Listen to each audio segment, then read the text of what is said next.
hit the streets in Council District 1 recently. By bringing meals to homebound residents, they are doing their part to make sure no senior is left behind. Today we're launching the Senior Meal Program, delivery program with the Department of Aging and also with the Mexican American Opportunity Foundation, which is our main partner on this delivery program. 300 seniors will benefit from this meals program. They will be receiving a meal per day, and this is done every day. We go out and deliver fresh hot meals to our seniors. Their attitude overall has been they're very thankful. They're like very appreciative that we do this job for them, because some of them have nobody. We may be their only person that they speak to all day. I need it, a lot of times, certainly during the quarantining, but also there's been times where I've had health issues, and so it really comes in handy. Bueno, tenemos que llevárselas a domicilio, porque ahorita no pueden salir de sus hogares por la orden de la pandemia. Este es el inicio de una campaña que se va a hacer durante el resto del año. Se pretende dar 300 comidas de lunes a viernes de todo el año. This is going to continue on throughout the pandemic, and once the congregate meal sites resume, then seniors would be able to come on site to receive the meals.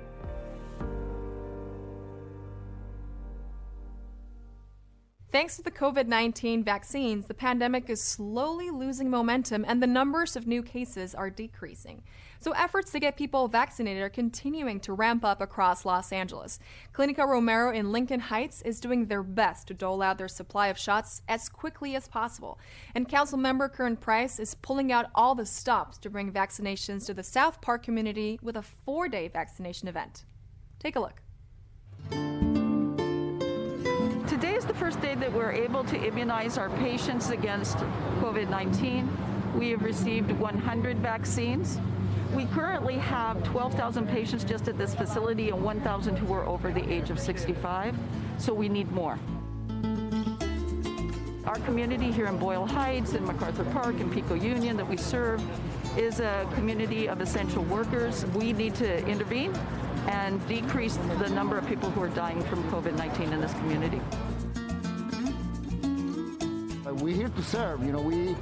Our mission is to serve the poor, the underserved, the uninsured, and to show compassion, especially these days. It is the community that we serve, the ones that are dying the most. Yo me siento bien porque creo que es una cosa muy buena para uno, ¿verdad? Bueno, que si la han dado es porque es efectiva, ¿no? Ya la probaron con muchas personas y hay que prevenir que lamentar después. With both the Pfizer and the Moderna vaccine, we're really seeing a very low rate of side effects. I mean, the number of people who have the famous anaphylactic reaction is less than 1 in 100,000. So we're just not seeing these adverse reactions that have been reported in the news. As we continue to get more vaccines, we will continue to provide it.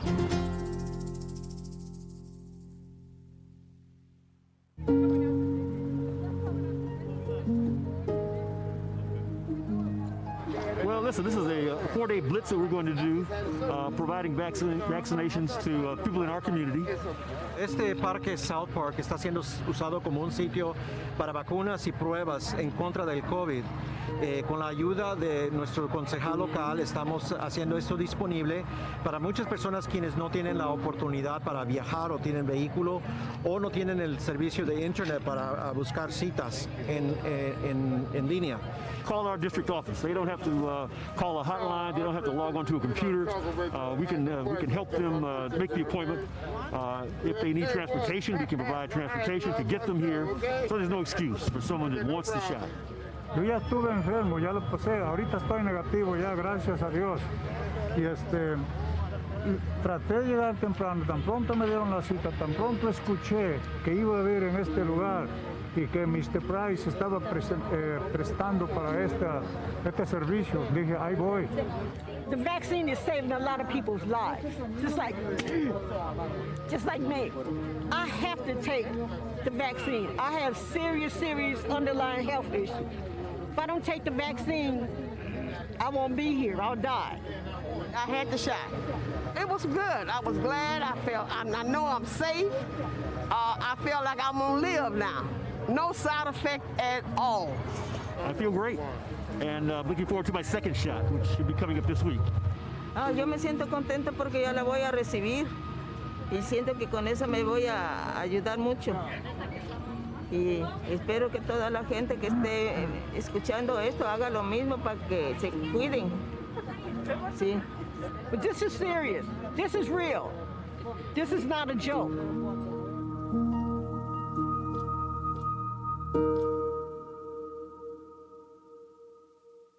My COVID MD raised tents and spirits with their annual One Love Bob Marley event. Along with the folks from Council Member Marquise Harris-Dawson's office, they brought supplies and the opportunity to pre-register for vaccination to Council District 8. Today, in honor of Bob Marley's legacy and One Love, we are having our annual My COVID MD pop-up COVID testing. In addition to that, we are pre-registering people for the vaccine because we want to make sure one love, one plan. Everyone has a plan to get access to the vaccine. Miren, lo que estamos haciendo aquí hoy es traer los recursos que la comunidad necesita. La vacuna del COVID, pero también que se puedan hacer los exámenes aquí. El examen que nosotros hacemos es muy específico porque no solo estamos viendo si usted tiene el virus ahorita, pero si lo ha tenido antes. Patients will drive through the tent, and at this station they have an opportunity to speak with an actual doctor who is going to be with us on the iPad. And they are going to be handed a speaker, and they can be in the comfort of their own car and speak with a real MD. Es nomás uno, no es el de la nariz, estamos haciendo el del dedo, mucho más rápido y es en la conformidad de estar en su vehículo. No se tiene que bajar, pero si gusta de venir caminando, tiene esa opción. It's important for me to be here today because I want to live.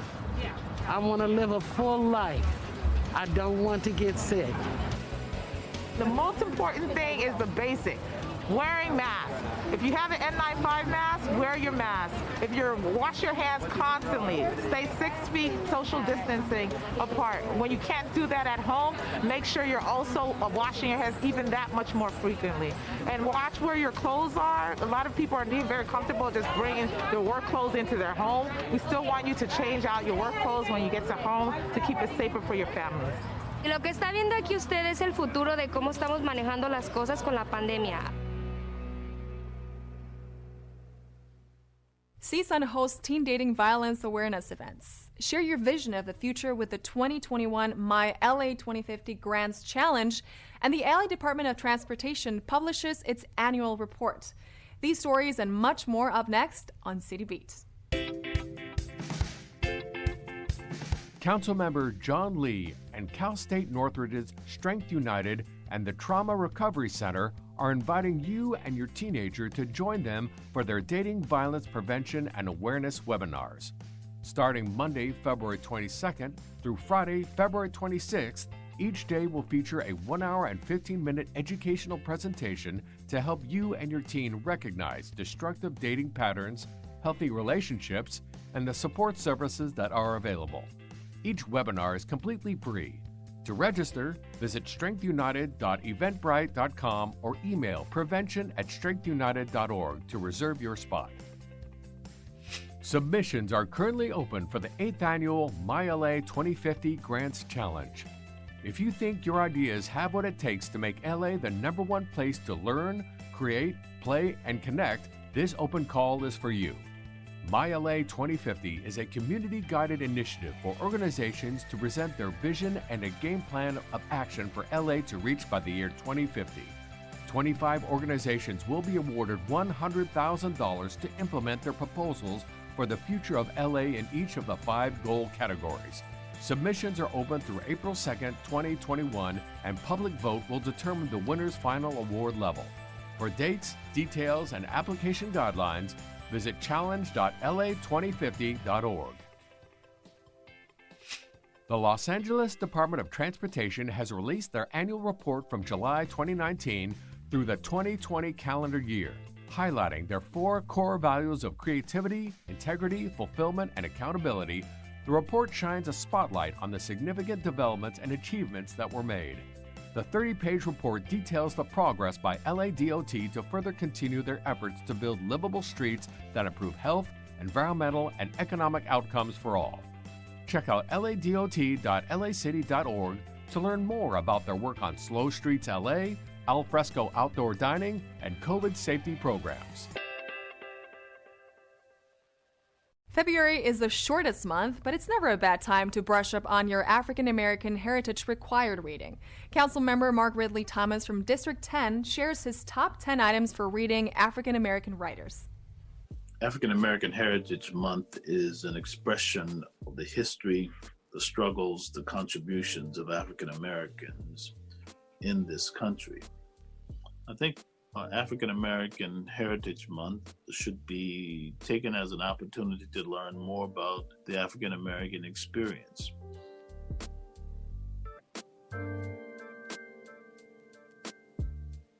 Literature is one of the ways in which African Americans have made a huge contribution to this nation. It's commonly suggested that education is the great equalizer, and to the extent that that is the case, literature is one of the clear venues through which that education, that knowledge, that intellect, that wisdom is communicated.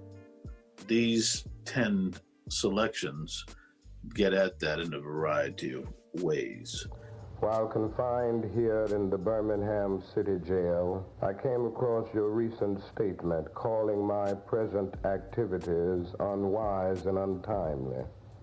The letter from the Birmingham jail on this list would be the standout. And I would commend it to readers far and wide, irrespective of age, ethnicity, or gender. It is a very moving document, particularly when one comes to grips with the context in which it was written. And so I think it's hard not to embrace it as the must-read on this list. Injustice must be exposed. The point is to emphasize literacy. Read, baby, read. It makes a difference in the quality of your life and the altitude of your thinking. We can't express that enough.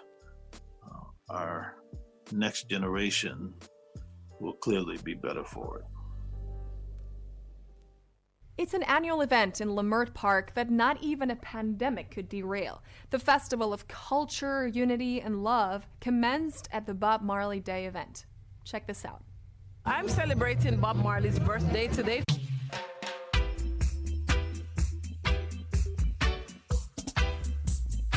I'm here today because this is our community, and we love to be out here and share our culture and our experience with people who come through who has never been here.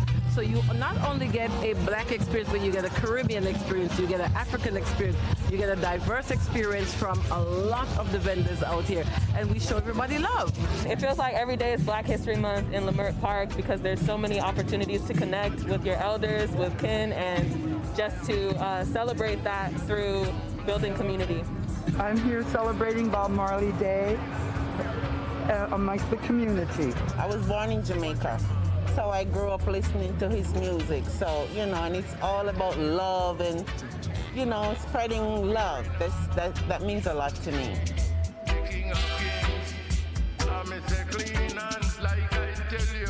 Today, some architects helped us establish and set up a new shelf for our fridge that includes a microwave, a hand sanitizing station, and a whole bunch of other good stuff that'll be really useful for the space.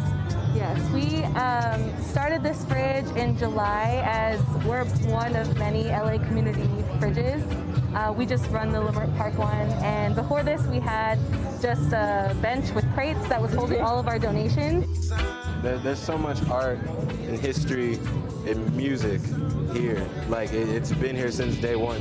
Like ever since I was a kid, and I took lessons here at the Old World stage. It's always been here. Nothing but kind, nothing but joyous, like happy, living life and expression. It's always been art, always been love, and always been peace. So that's what we're trying to keep. You're in a warm, graceful, loving bubble. It's so crazy. I'd like to tell everybody, come out to Leimert Park on a Saturday and a Sunday. Come and support your local street vendors. Come out because this is all about you and us and keeping our livelihood and opening back for 2021. For the freshest produce, urbanites in LA still count on farmers markets to bring the best of farm-to-table goods. And the market at Eastmont Community Center is dedicated to bringing fresh produce and nutritional education to East Los Angeles. So the East Los Angeles Farmers Market is sponsored by Eastmont Community Center, and our main focus is really to bring nutritious products and nutrition education to our community in East Los Angeles.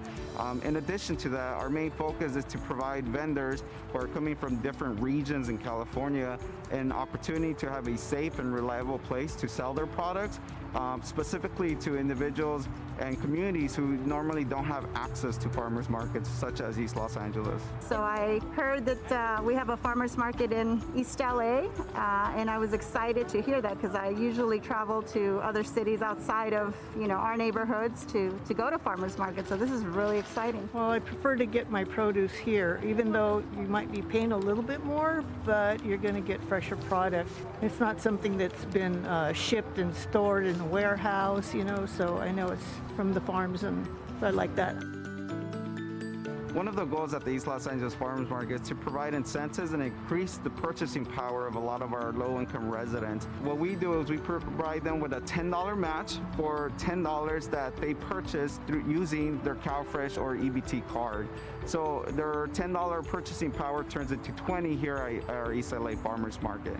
De que compre uno de $10 para arriba en la tarjeta que nos dio el gobierno y le duplican a uno $10 más, y es una ayuda para la gente que hoy en día estamos viviendo tiempos difíciles. And it's better to buy here than the stores because they give you extra cash, extra money for buy more things for less money. A mí me gusta porque la fruta es más sabrosa, tiene muy buen sabor y más que nada tarda mucho para que no se eche a perder. La verdura, el huevo, todo está muy mejor y es más saludable. The East Los Angeles Market is open every Saturday from 8 a.m. to 1 p.m. Our vendors are hard at work. They're coming from different regions throughout California. It's an organic and certified market, so you're receiving some of the best quality products here.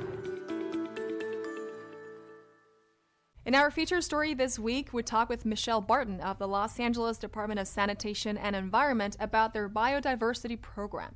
She gives us a closer look at how the department is working to keep the foliage and fauna of Los Angeles ecologically eclectic. In 2017, LA Sanitation started the city's first biodiversity program, and our program is really working to increase equity and access to nature, and also really work towards measuring progress on the city's no net loss of biodiversity goal. So we're looking to make sure that we don't lose any species as we look ahead and plan for the future. If you have a diverse array of flora and fauna and ecosystems, it means that you have the basic elements of habitat needed for them to survive and thrive. And without these foundational species, we don't have the level of enjoyment of our city. We don't have the ecosystem services that these flora and fauna and ecosystems provide. It's really important that we carve out spaces across the city for wildlife and native plants. I clean my bird bath and I refill the bird feeders. I do not use any pesticides, or I wouldn't use any herbicides or anything, so it's an organic garden. To be able to do something positive is something that feels really good.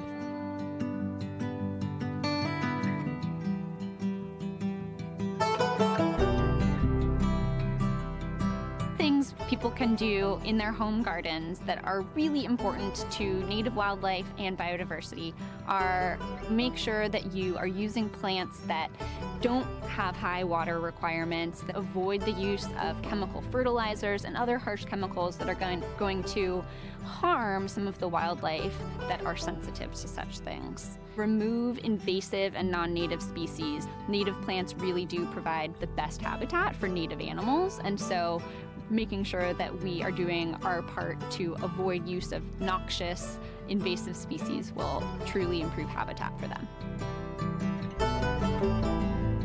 Especially as we find ourselves at home right now due to the pandemic, I think going outside for a walk, going to a local park, visiting a place that has these lovely bird songs and pollinators or small mammals scurrying around can really just be such a welcome break and a way to appreciate the incredible biodiversity we have here in LA.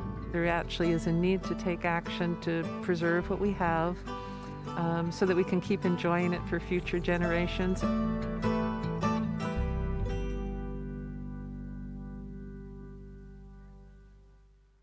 Teens are invited to a songwriting seminar.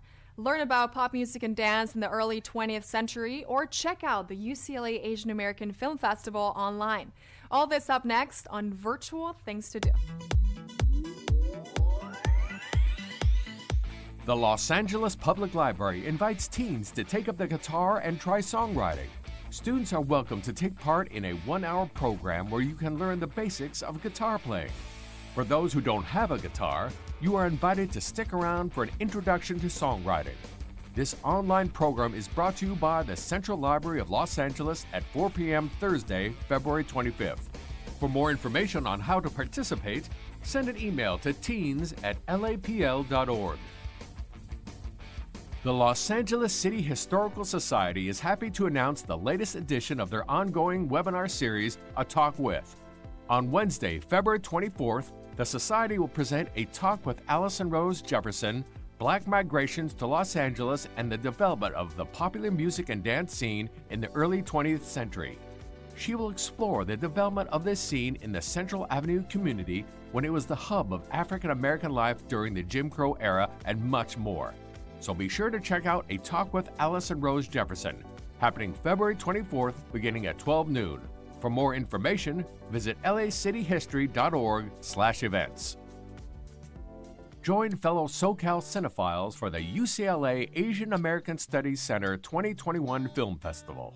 The UCLA Asian American Studies Center, along with the UCLA Film and Television Archive, come together for a celebration of Asian American filmmaking with this virtual film festival. The festival will feature powerful imagery and poignant commentary about meaningful issues facing Asian American and Pacific Islander communities. Filmmakers, scholars, and artists share their experiences with a vast online community. So don't wait. Check out the UCLA Asian American Studies Center 2021 Film Festival, happening the weekend of February 19th and February 26th. For more information, visit aasc.ucla.edu/filmfest/2021. And that's a look at some virtual things to do.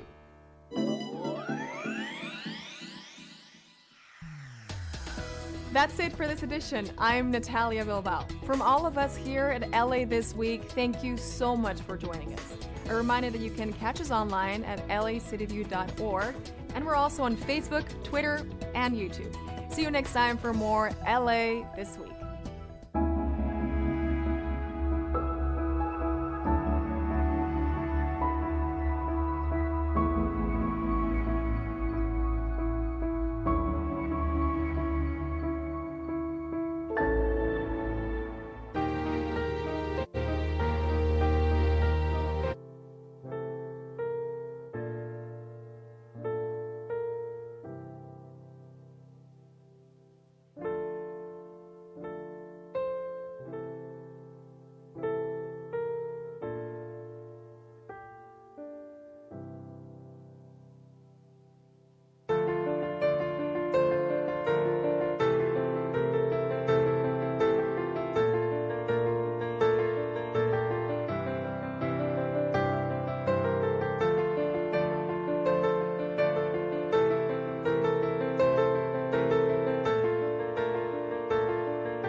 Today is Tuesday, February 23rd. I'm Nuri Martinez, the President of the City Council. Madam Clerk, please call the roll. Councilmember Blumenfield. Blumenfield present. Bonin. Bonin present. Buscaino. Here. Cedillo. Here. De Leon. Here. Harris Dawson. Present. Koretz. Here. Krikorian. Here. Lee. Present. Martinez. Present. O'Farrell. Present. Price. Present. Rahman. Here. Ridley Thomas. Here. Rodriguez. Councilmember Rodriguez. 14 members and a quorum, Madam President. Okay, first order of business. Approval of the minutes of February 17th. Ms. Rahman moves and Mr. Harris Dawson seconds. Next. Commendatory resolutions for approval. Mr. Buscaino moves and Mr. Correct seconds. Next. Madam President, today is Tuesday and time for the flag salute. Mr. Lee, would you please lead us in the Pledge of Allegiance, sir? Absolutely, Madam President. Everybody join me, put your right hand over your heart, face the flag.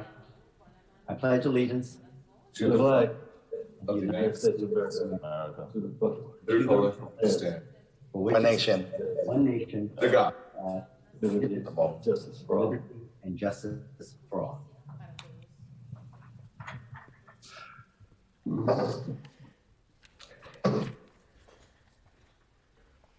Thank you, Mr. Lee. Madam Clerk, let's go ahead and run through the agenda. Madam President, would council like all items to go forthwith today? Without objection, that will be the order. Next. Items 1 through 13 are items noticed for public hearing. Items 14 through 24 are items for which public hearings have been held. For the record, an additional community impact statement has been submitted for item 21 from the Los Feliz Neighborhood Council to state their support for the matter. Items 25 through 34 are items for which public hearings have not been held. There is a request to hold item 25 on the desk. 10 votes are required for consideration. Okay, without objection, those items are now before us. Members, do you wish to call any of these items special? Mr. Blumenfield. Yes, I have a technical amendment on item 28. Well, Item 28. for a technical amendment, yes. Go ahead and read it. Sure, they just put the wrong account number in, so it simply is, recommendation is to amend the item by striking recommendations 4 and 5. Okay, I'll go ahead and second that. Technical amendment on the 28, on item 28. Any others, Mr. Blumenfield? That's it, thank you. Mr. Cedillo? Put my head up. Madam President, item 23 for comment. Okay, any others? No, Madam President. Thank you. Mr. De Leon?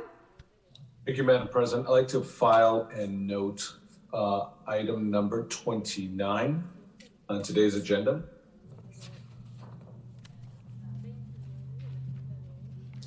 Just want to add very quickly that our office has identified additional methods to house women on Skid Row that we believe will provide a much better alternative to long-term housing.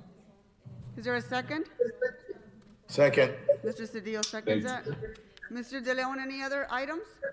That'll be it. Thank you, Madam President. Thank you. Mr. Price?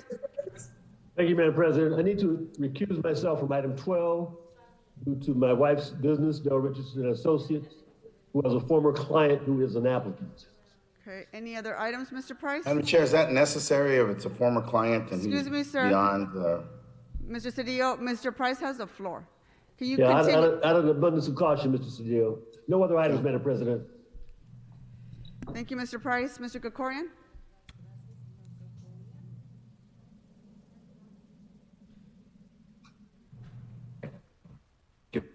I'd like to call Mr. Krikorian? T special, please.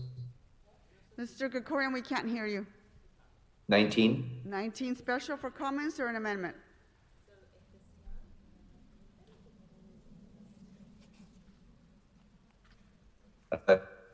For questions.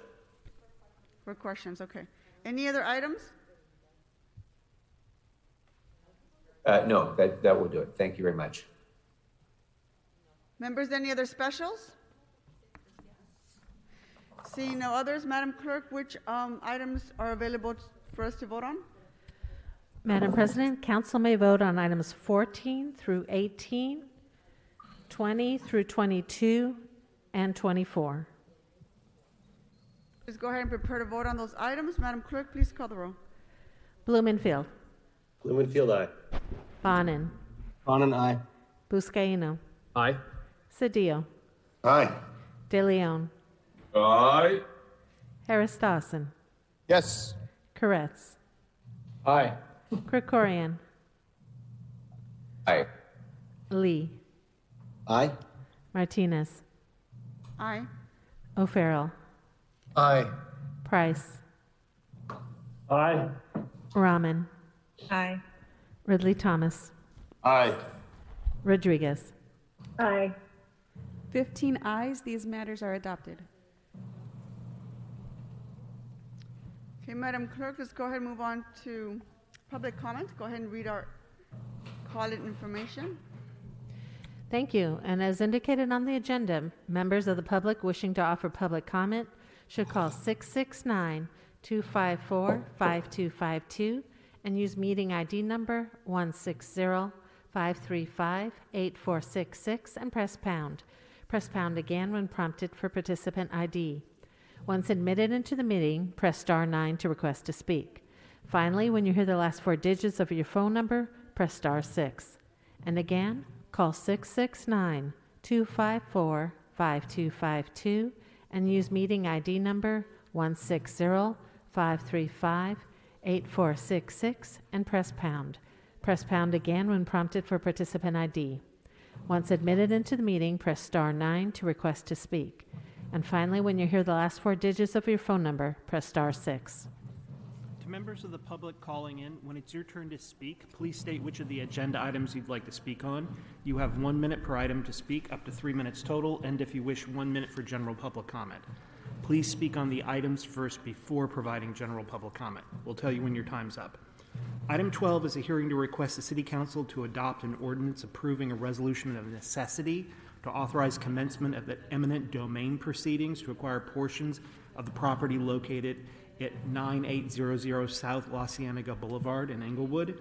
Therefore, Madam President, I recommend that we reopen the phone lines after this first public comment period for members of the public who wish to speak on item 12 only. Members of the public will then be able to dial in on item 12.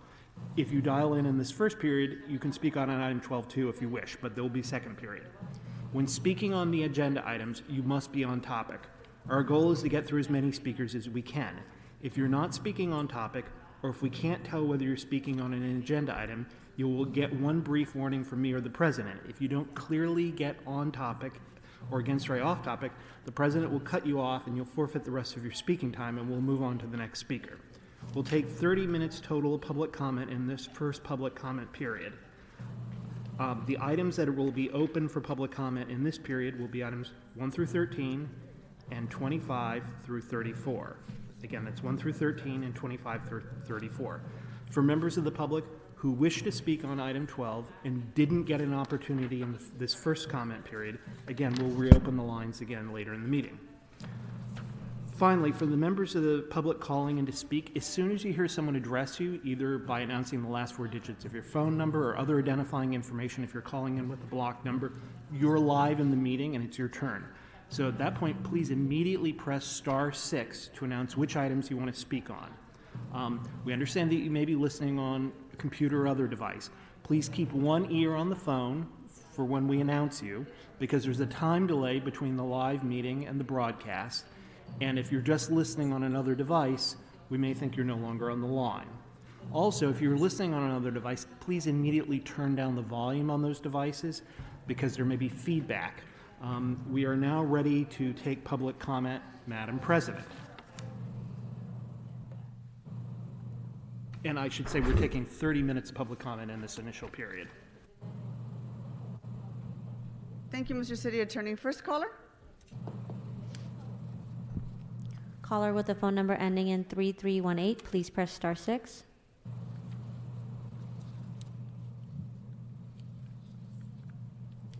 Caller with the phone number ending in 3318, please press star 6.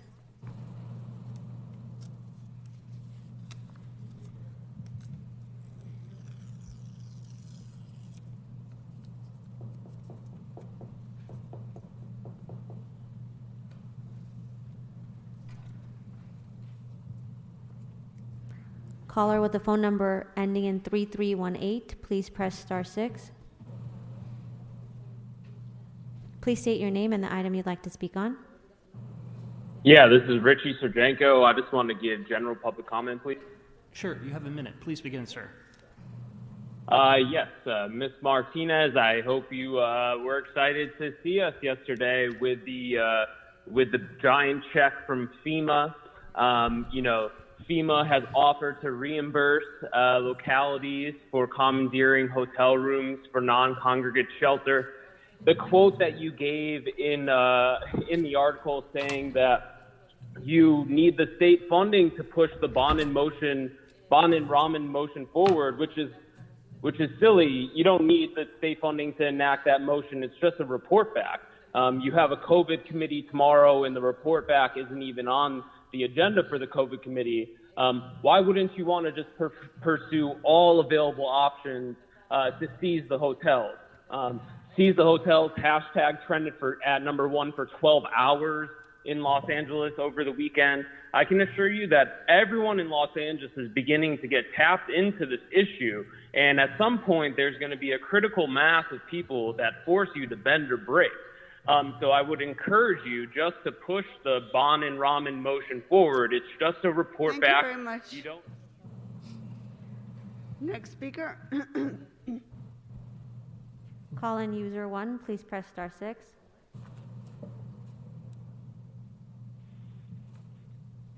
Please state your name and the item you'd like to speak on. 24 and general public comment. Go ahead. Thank you. Item 24. On item 24, I would definitely. Sir, hold on for just a second, speaker. Item 24 has already been voted on. Right. Do you want to speak in general public comment, sir? What? Yeah, do you wish to make your comments in general public comment because item 24 has already been voted on? Oh, I didn't hear that at the beginning. I was still muted. I'll just give a general public comment. Thank you. Okay, go ahead. Sure. Beyond my support for item 24 because of how inequipped LAPD is to adequately handle traffic stops, I'm also shocked and appalled and disgusted at how inequipped and achingly slow and backwards City Council is for no reason other than dirty politics and personal grudges. Our COVID response plan isn't close to being responsive or planned, while other cities and counties across the state and country responded to issues of access and equity months ago. This is an embarrassment that starts at the top with our corrupt fraud council president and is perpetuated by sellout council members such as Matisse Harris-Dawson or the vile scoundrel Joey Buckets of Feces, who contribute to the rot coming from City Council. So please do your job, follow charter, resume Friday meetings, seize the hotels, and don't be caught flat on your ass on every single issue in the city. Thank you. Next speaker. Caller with the phone number ending in 4444, please press star 6. Please state your name and the item you'd like to speak on. Hi, my name is Jessica Craven. I was going to make a comment on agenda item 24, but that's done, so I will just make public comment if I may. Sure, absolutely. Go ahead. Okay, thank you so much. I guess I'm calling in support of the Bonin-Rahman motion, CF 21-0113. I am supporting that you guys bring a formal request for state and other funding to the full council floor immediately. And I guess just a general request with all respect that you, first of all, support this amazing motion, agendize it, and move all actions forward with immense urgency and full transparency to the public. I heard just the other day that we have gone from 3 unhoused Los Angeles residents dying a day to 5. That is insane and completely unacceptable. So I encourage Councilmember Martinez and all the council members to focus on using this money wisely and quickly. And I applaud Council members Bonin and Rahman for bringing it to the City Council. This is exactly the kind of action we need, and the voters in Los Angeles are celebrating these progressive City Council members, and we are behind them. So thank you very much, and please bear that in mind. I yield the rest of my time. Thank you, Speaker. Next speaker. Caller with the phone number ending in 7543, please press *6. Hi, good morning, council members and Council President Nuria Martinez. I'm calling from City 6. I'd like to make a general public comment, please. Yes, please go ahead. You have a minute. Okay, thank you, Mr. Pablo. I'm calling to urge the City Council to agendize Bonin, and Ms. Rahman's motion in the future. And I will hope that the city could just get this done and let us build more housing and or convert unused buildings into shelters or things of that nature to provide housing and mental services and drug and alcohol rehab for those who with severe illnesses or addictions. And also, if the city of LA cannot get its act together, I think that we should break up the city of LA and have the San Fernando Valley become its own independent city, because having a large city with a huge population I think it's too hard. It's hard for you guys and ladies to manage, and I think we should break it up, and hopefully the residents, everybody would be better served if the city was to be broken up. Thank you, Speaker. Thank you. Next speaker. Caller with the phone number ending in 7186, please press *6.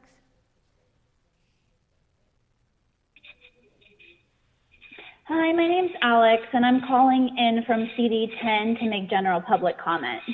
Please go ahead. Thank you. So I had to choose between the Board of Supervisors meeting today and the Police Commission and this, so I really am asking that you please listen to me. Even though last week you muted me, Joe Buckets tried to violate my rights by interrupting me, and 5 of you had conversations during public comment and then ignored all of our comments asking you to defund the police. Monica especially, I'm really curious to know why you had to speak during the entirety of general public comment and what was so important that you weren't doing your job during a pandemic. You all chose to be members of City Council, I'm hoping, to help people, and right now you're all failing. We're going to remember this. Your political careers are going to die here if you don't seize the hotels, if you don't help the unhoused. We're going to do exactly what we did to Eric Garcetti to you. So, you need to step up. And I want, as the speaker said last week, you're operating as 15 individuals and not as an actual board and an actual community group. I want to uplift. Next speaker. Caller with the phone number ending in 0748, please press *6. Please state your name and the item you'd like to speak on. Jerry Lynn Burks. It's item number 201575. I'm sorry, item 15 and 75? There's not a seven. It's item number 20-1575. It's the Rodeo Animal Welfare Committee report. Item 20. Yes, I think we voted on that, but you please take it up in general public comment if you wish. Okay, is now the appropriate time for that? Yes, it is. Please go ahead. Okay, great. Thank you so much. So I have a comment here regarding the issue itself. As a child growing up in southern Missouri, the rodeo was part of my culture. When I was 9 years old, my school took my class on a field trip to a local rodeo. I didn't understand the purpose of the rodeo, but it was apparent to me the animals were scared. At one point, a calf, no more than a few months old, shot out into the arena running for her life. A cowboy on horseback galloped after her. The rider lassoed the calf around her neck, yanked her to the ground, and aggressively tackled her, mercilessly tying all of her legs together. The odd part was, after the calf was jerked by the neck, she was no longer struggling. The rider had broken the calf's neck. Her initial fear was justified. She ran for her life and was brutally killed. The noise from the crowd died down, but the show continued, not skipping a beat. Children are often brought to rodeo events nationwide and in LA. As a community which prides ourselves on taking care of our own, our homeless, our underserved, our elderly, why would animals not deserve the same respect? Thank you. Next speaker. Caller with the phone number ending in 1006, please press star 6. Hello, it's Rob Kwan. Yes, what would you like to speak on, Mr. Kwan? I'd like to speak on items 12, 25, and general public comment. Okay, you have 2 minutes for the items and 1 minute for general public comment. Please begin. For item 12, you're asking to use eminent domain to expand LAX, and none of our Pauls bat an eye at that. Pretty routine, but you ask them to use their emergency powers during a pandemic to commandeer some hotels, and everyone loses their goddamn mind. Councilmember Martinez commented in the Daily News that you need the state to step up. That's some Garcetti-style buck passing. You know damn well that the request in no way limits or the need for this council to get the Bonin Raman report back so you can actually move forward if you were hypothetically given money by them. For item 25, both this item and the one prior, 24, it's, I wish I could say it's surprising that it took the council president about 8 months to schedule these items for the full council. But once again, we're getting a clear example of Mary Martinez operating under the fierce urgency of, I don't know, maybe later. And for my general public comment, again, there were about 10 to 15 minutes of missing audio for those dialing in via Zoom. That included the entirety of Fable's comment instructions. So if you're seeing people not knowing what items they can comment on, maybe you should talk to IT, because this has been a continual problem for the entirety of the pandemic. On vaccinations, all of you are whining about equity, and it's just insane because you waited 6 weeks after vaccinations began to even bring in Barbara Ferrer. Don't forget that you've prioritized vaccinating lavishly paid cops who have paid sick leave, for the most part don't even live in the city, over essential workers. And you keep on complaining about this, but you don't at them. Why don't you speak up about Gavin Newsom? Is it because he's facing a recall and you want to be tight-lipped about it? Why don't you actually speak up about our county officials? Only when it's a Republican or Trump are you willing to actually stand up. And lastly, I want to say, Councilmember Krikorian, it was really disappointing to see Budget and Finance severely curtail public comment yesterday, limiting commenters to 2 minutes total for a general meeting. I expect that kind of shenanigans from Mary Martinez. Next speaker. Caller with the phone number ending in 2616, please press star 6.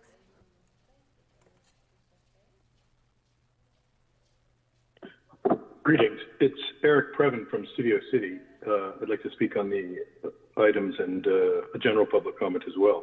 And I'll start with a quick note that the risk management item that Krikorian is setting aside. Mr. Previn, you've got 3 minutes for your items and 1 minute for general public comment. Go ahead. Oh, okay. Thanks. I don't know what that was about, but thank you. The item number 19, I think, about risk management, which is a substantial series of increases. So, Mr. Previn, item 19 is not open for public comment. You're perfectly free to talk about it in general public comment if you want. Well, check B. There's errors in the dates. It's not 2031 through 2022. And there's another confusion, so I'd like to get that squared away. But okay, I'll move on. Thank you, Fable, for the diligent approach. So the denying of the protests and the confirming of the assessments is going great on items 1 through 9. I think there's not one majority protest in the bunch, and this is from Krikorian, 2 from his district, 2 from Ms. Rodriguez. Mr. Koretz has jumped in with 2, Nuri has 2, and obviously Mr. Buscaino is always up for a quick assessment during a pandemic. And I want to thank the controller also for putting together the list of supplemental funds that could be stolen quietly up in Budget and Finance. They came up with 51 million, but it had a nice effect of lowering the curtain on it, but people were sort of curious, and it's going to activate some of the folks who know that those funds from, they're called idle funds, are going to be hopefully protected, but also moved out the door.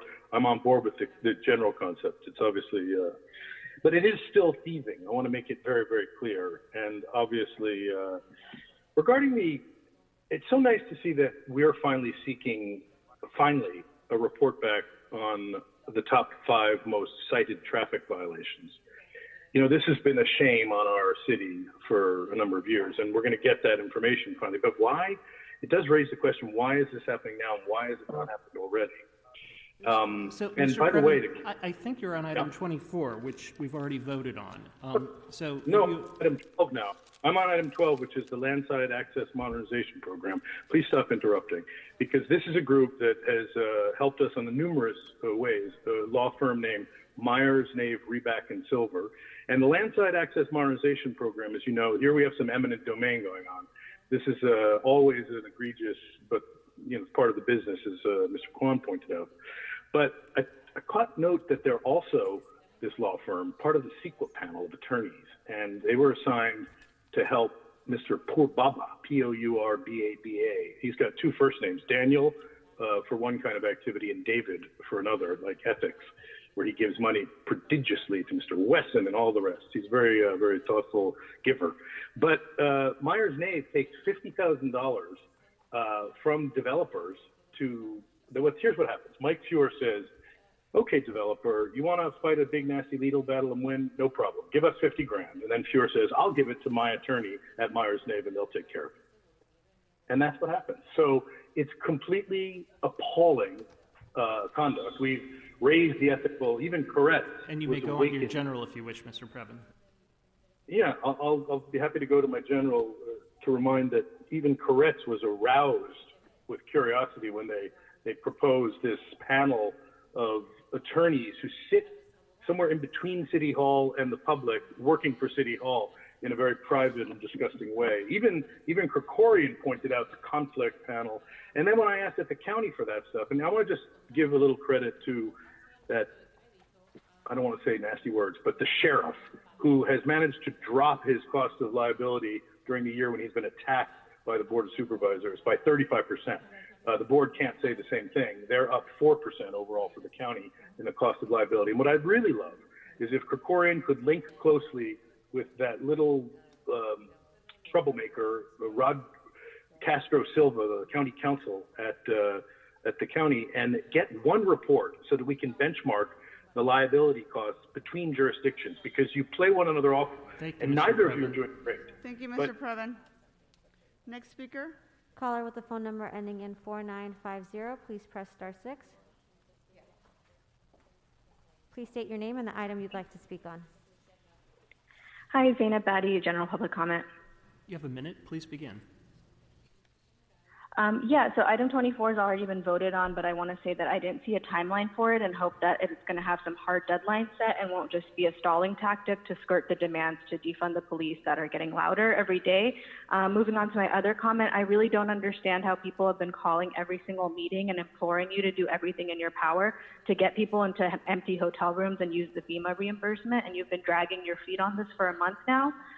It's just getting ridiculous and it's really embarrassing. Also, Councilmember Cedillo, I'm in your district near MacArthur Park. It's astonishing to me how residents of the community are scraping together money and supplies for unhoused people in this district every single day, and they're volunteering their time and effort to basically do your job that your office should be doing.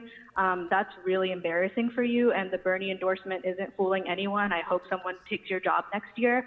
Lastly, these meetings never start on time. They're rife with technical issues. They overlap with 2 other meetings, and getting through for public comment feels like winning a lottery. So it's really transparent that y'all are putting up barriers because you're nervous that. Thank you, Speaker. Caller with the phone number ending in 8377, please press *6.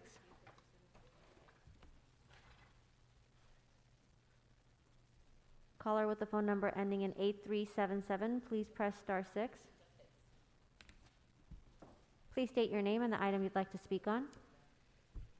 Patty Shanker. I'm speaking the rodeo proposal. I want to say good morning and a happy and healthy new year to you all, and welcome to the new council members. I just learned that this rodeo motion has passed, so I won't go on about that. But my family and I and so many others thank you, especially council members Blumenfield and O'Farrell, who brought this forward. As we see violence growing in our country, we need our leaders to lead us to a kinder, more compassionate world for all, including animals. You just did that. We thank you. Thank you, Speaker.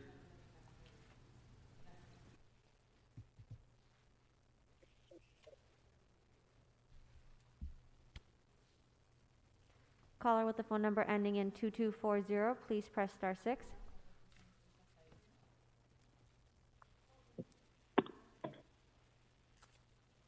Hello? Hi, which items would you like to speak on? Hey, my name's Sabrina Johnson. I would like to speak on 1327 and general public comment, please. So you have 2 minutes for the items, followed by 1 minute for general public comment. Please begin. Thank you. First up, number 13. Damn, 100% affordable housing.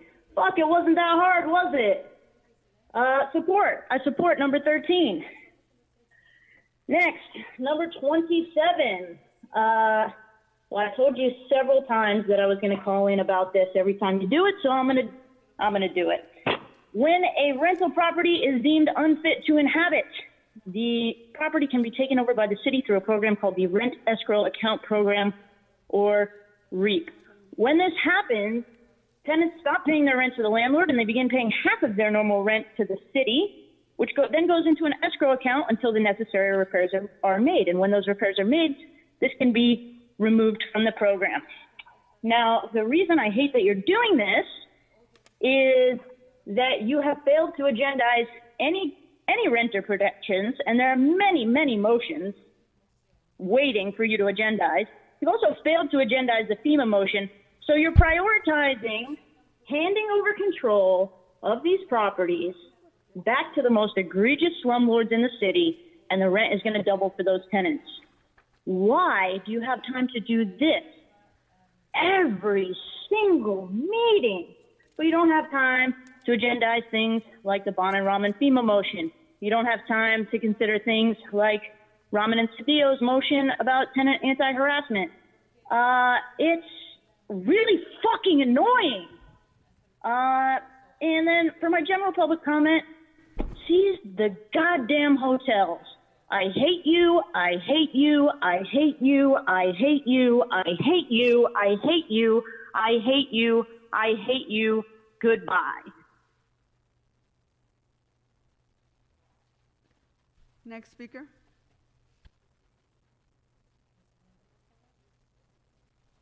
Caller with the phone number ending in 6595, please press star 6. Please state Yes, your good name morning. Please state your Hello name. and good morning. I'm Bonnie Croker. I was born in the city of Los Angeles. I had planned to speak on agenda item 20-1575 regarding rodeos, but I heard another similar caller being redirected to public comment. Therefore, I'd like to utilize public comment to thank the Los Angeles City Council for addressing and apparently passing item 20-1575 to ban instruments of torture used on rodeo animals. Animal cruelty is considered a federal offense in the United States. All of us who are gathered here or wrote in support of creating an ordinance that bans the use of animal torture devices in rodeos are doing the necessary work of defining and redefining precisely which acts constitute animal cruelty. Electric shocking devices, bucking straps, sharpened and fixed spurs are brutally cruel, and everyone listening here knows that. The only possible objections to banning such instruments of torture and cruelty are participants in the rodeo industry. It breeds, manipulates, and tortures animals who are naturally some of the most gentle on earth. Rodeo animals run, buck, stomp, and wail in response to the torture devices because that is how they respond to being terrorized. While responding in terror and being ridden or tied and dragged by humans, rodeo animals often sustain catastrophic fatal injuries. Rodeo cannot exist without torturing animals, which is why the entire industry must be banned. Thankfully, the city of Los Angeles has worked diligently to enact legislation. Thank you, Speaker. Next speaker. Caller with the phone number ending in 5554, please press star 6. Hello. Please state your name and Hello. Sean Murphy of Canoga Park. Hi, Sean. What items? How are you? I'm good. How are you? Item 27 Item 27. and general public comment. Okay, Sean, go ahead. You have 1 minute for each. Go ahead. Item 27, I'm for. Give me my general public comment. Go ahead. I had my second vaccine last Wednesday. I'm okay. I didn't have any reaction. I'm okay. Gavin Newsom should move up to the second tier.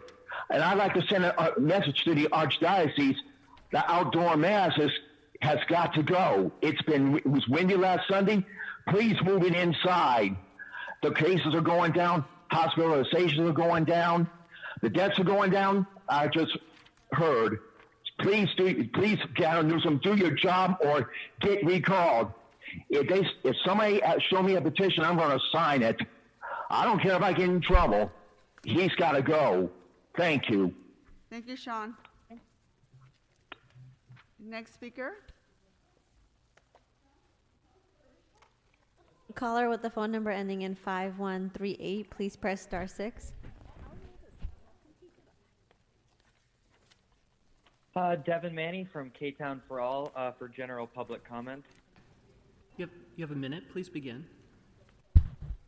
Madam President Martinez, yesterday we visited your house with a blank check from FEMA that you can utilize at any time to help get unhoused Angelinos into hotels now. It has been waiting for City Council for 32 days, and the Raman Bonin report back from weeks ago has still not been agendized. So for the love of God, all that is holy, and for the safety and security of our 40,000 plus unhoused neighbors, of which 5 die every single day, I request, please, that you push forward and pass the Bonin Raman motion now, bring a formal request for state and other funding to the full council floor immediately, and move all actions forward with immense urgency and full transparency, because too much fucking time has been wasted and people are continuing to die. Thank you for calling the cops on us yesterday, Mrs. Martinez, but do your job and you won't have to lay eyes on our sexy fucking faces anymore. I yield my time.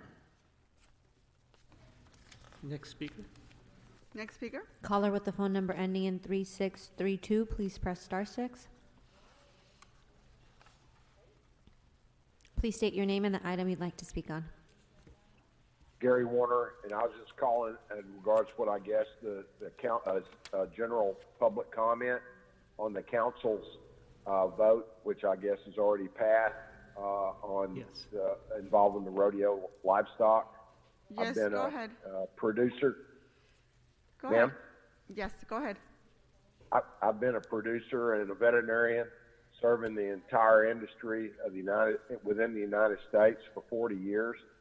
And there's been other public comments that I've been able to hear while I've participated on this call. And I just want to say that so many of these people are misinformed about the treatment of these animals and about there are very few instances of any electric prods being used. The spurs are not sharpened. These people make their living with these animals. These animals are cared for in many instances better than the majority of the companion animals in this country. And I just wanted to put my comment out there that there's a lot of misinformation that's been shared about this topic, and it needs to be brought to the attention of the council, the relevance of the care of these animals. Thank you, required. Speaker. Thank you for your time. Thank you. Caller with the phone number ending in 5699, please press *6.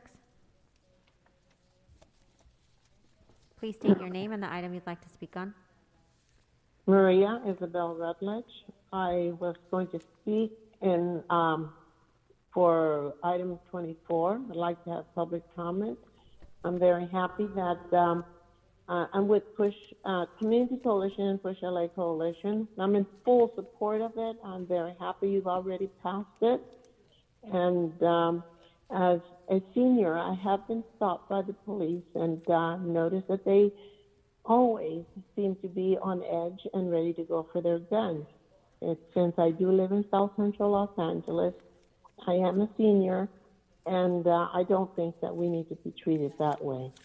We expect the DWP to engage our communities of color and which are largely impacted by the traffic stops. We support the efforts that reallocate resources back to our communities. Thank you very much for your time, and thank you for passing item 24. Thank you. Next speaker? Oh, I apologize. This will be the last speaker. Go ahead.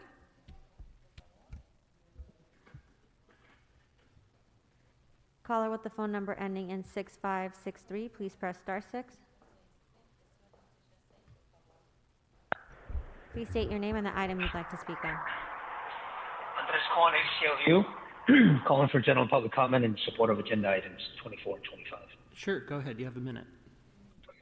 Yeah, on item 24, we're of course in support of the motion and expect the council to move with the fierce urgency of now it deserves, and for LADOT to carry out a robust community engagement process with communities of color disproportionately impacted by traffic stops. To put things in context, traffic stops in LA are the traffic version of stops and frisk in New York, which the federal court found unconstitutional for being pretty much racist. And in fact, LAPD vehicle stops have been more racially disproportionate than NYPD stop and frisk stops. What's more, the Metro Division, which LAPD is redeploying in Black and Latinx communities, has stopped drivers at a rate 12 times higher than the stop rate per officer for NYPD stop and frisk program at its peak. So why are you letting LAPD bring Metro back? Further criminalization of Black and Latinx South Central is not what we need right now. We need to be putting a stop to these stops. On item 25, why did it take so damn long? As Rob Kwan put it, where is the fierce urgency of now? And are you even consulting with the very communities impacted by LAPD violence? It doesn't look like it. We urge you to move swiftly, and we urge you to ensure. Thank you, Speaker. Okay, that concludes public comment for today's meeting. Madam Clerk, let's go ahead and vote on the following items. Let's vote on items 1 through 11, item 13, 27, and items 30 through 34. Go ahead and please call the roll. Blumenfield. Blumenfield, aye. Bonin. Bonin, aye. Buscaino. Aye. Cedillo. Aye. De Leon. Aye. Harris Dawson. Yes. Koretz. Aye. Krikorian. Aye. Lee. Aye. Martinez. Aye. O'Farrell. Aye. Price. Aye. Rahman. Aye. Ridley Thomas. Aye. Rodriguez. Aye. 15 ayes, these items are adopted. Okay, let's move on to item 28. There was a technical amendment introduced by Mr. Blumenfield. Let's go ahead and vote on that item. Please open the roll. Blumenfield. Blumenfield, aye. Bonin. Bonin, aye. Buscaino. Aye. Cedillo. Aye. De Leon. Aye. Harris Dawson. Yes. Koretz. Aye. Krikorian. Aye. Lee. Aye.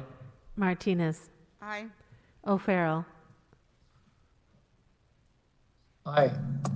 Price. Aye. Rahman. Aye. Ridley Thomas. Aye. Rodriguez. Aye. 15 ayes, this item is approved as amended.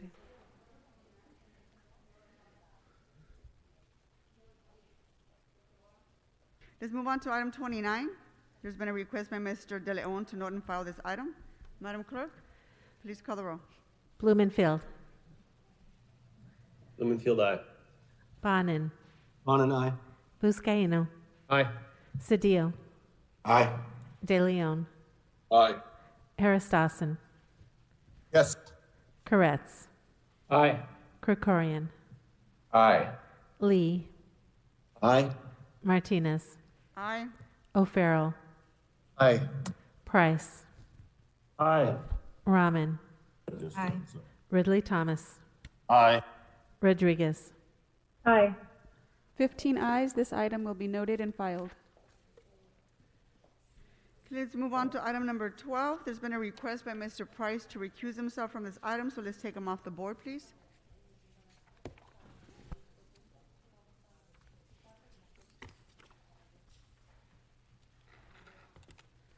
Okay, he's been removed from the board, so let's go ahead and vote on item number 12. Madam Clerk, please call the roll. Madam President, I think this is the item for which it's the eminent domain, and I believe the law attorneys have some things to say, and we're also going to take additional public comment. You are correct. Let me bring them into the meeting. Hold on for just a second.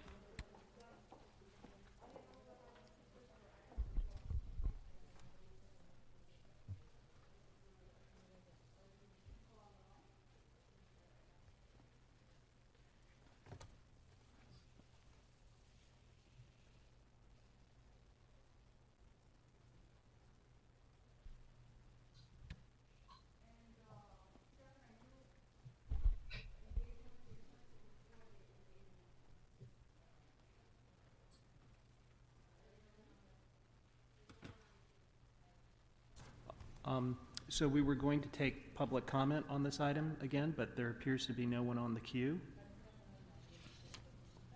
So we'll give it just a few more seconds. And again, this is for item 12 only, which is the LAWA lamp eminent domain item. And if we still have no one,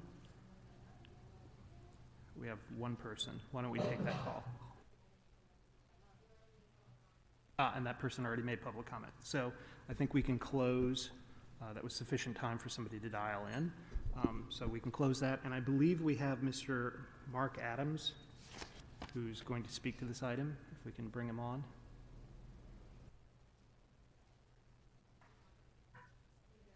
All right. So, Mr. Adams, are you there? I am here. Okay. So I believe you have a report. After that, council members can address questions to you if they wish, and then we'll proceed from there. Very good. Yes, Mark Adams from Los Angeles World Airports Government Affairs Director. This item is a hearing to determine whether the council wishes to adopt an ordinance approving a resolution of necessity to authorize commencement of eminent domain proceedings to acquire portions of the property located at 9800 South La Cienega Boulevard, Englewood, California. The ordinance does not address in any way the compensation to be paid for the taking of the portion of the property, nor does the adoption of the ordinance prevent the parties from continuing to negotiate. It is always possible that a settlement may be reached without a trial or significant litigation over the acquisition, and that is always our hope. But in this case, for reasons explained in the staff report and the presentation, we're asking that the council approve the ordinance so that the staff may move forward with the next legal step in the condemnation process, which is the authorization to bring an eminent domain action to condemn portions of the property. At the close of this hearing, you'll be asked to make a few key findings as described in the CAO report and the proposed ordinance. Adopting the ordinance requires an affirmative 2/3 vote of the council. The council file and the presentation you're hearing will give you the facts necessary to support the necessary findings. Presentation, council file, and all its documents will become part of the record of these proceedings. If there are any additional exhibits or other information presented to the council this morning, they will be added to the record. If you have any questions about the facts, please do not hesitate to ask the staff. If you have legal questions about the findings, please ask legal counsel. The first two findings, the public interest or necessity requiring the project and the project being planned or located for the greatest public good and the least private injury, are applicable to the entire project, not solely or even necessarily to the use of eminent domain for the acquisition of portions of the specific property at issue here. The remaining findings, for example, that the portions of the property being acquired is necessary for the project, that an offer has been made to the owner of the property as required by law, and that requisite environmental reviews have been completed, apply to the specific property at issue. While the CAO report details much of what I'm about to discuss, I'd like to touch on a few items.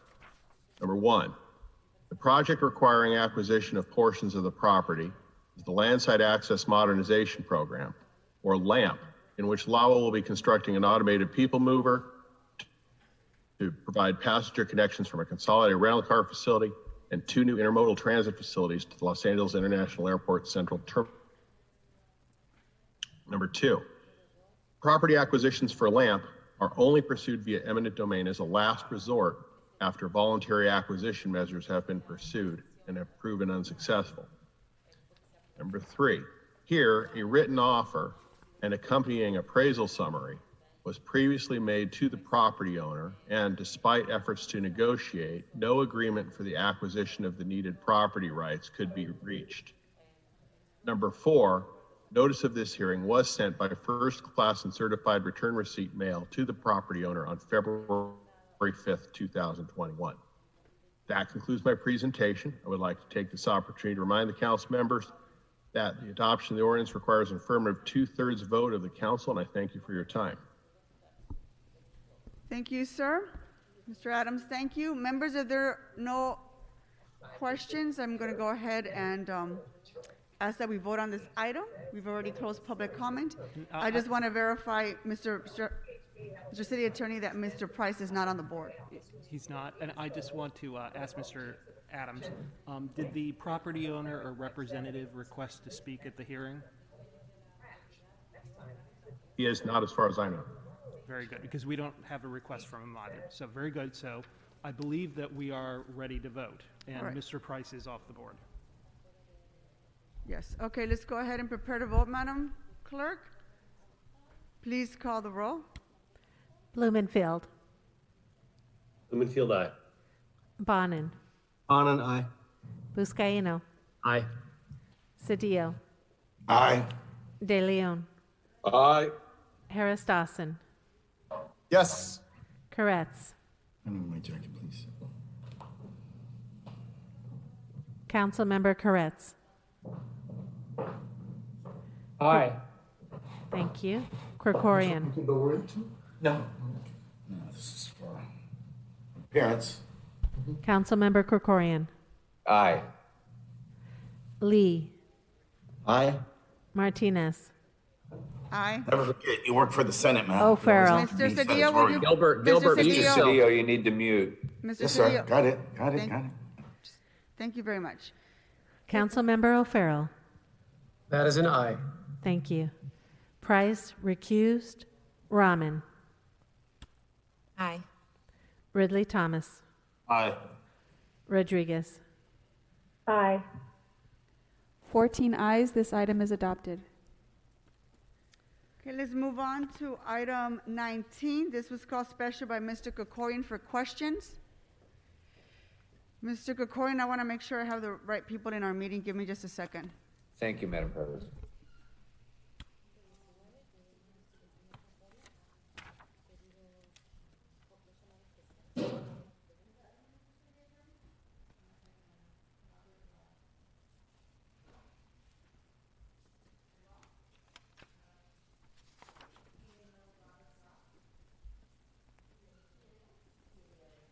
Okay, Mr. Krikorian, we're bringing in the CAO, Robert Ross, to answer your questions. Give us just a second.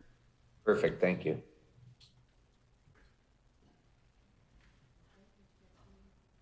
Mr. Ross, can you hear us?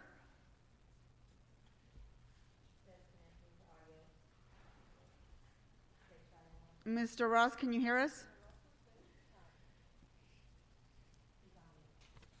Sir, can you unmute yourself? Mr. Ross, it looks like we have a connection. We just need to unmute yourself on your end. Thank you so much, ma'am. There you are. Mr. Krikorian, go right ahead. Thank you very much, President. So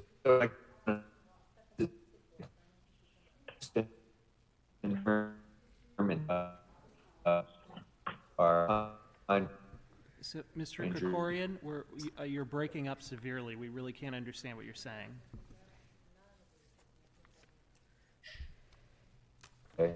Mr. Krikorian, we have a bad connection. We cannot hear you. You're breaking up every time you speak.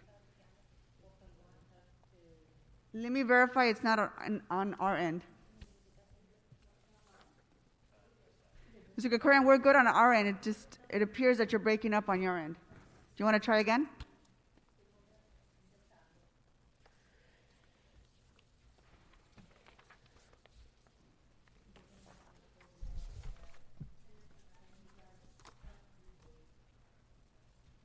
Mr. Roth, just go ahead and stay put. I'm going to hold this item on the desk while we take care of the technical issues with Mr. Krikorian's Will do. Thank you. computer. So just stay put. I'm gonna come back to item 19. Thank you. Okay, we're gonna move on to item 23. This was called special by Mr. Cedillo.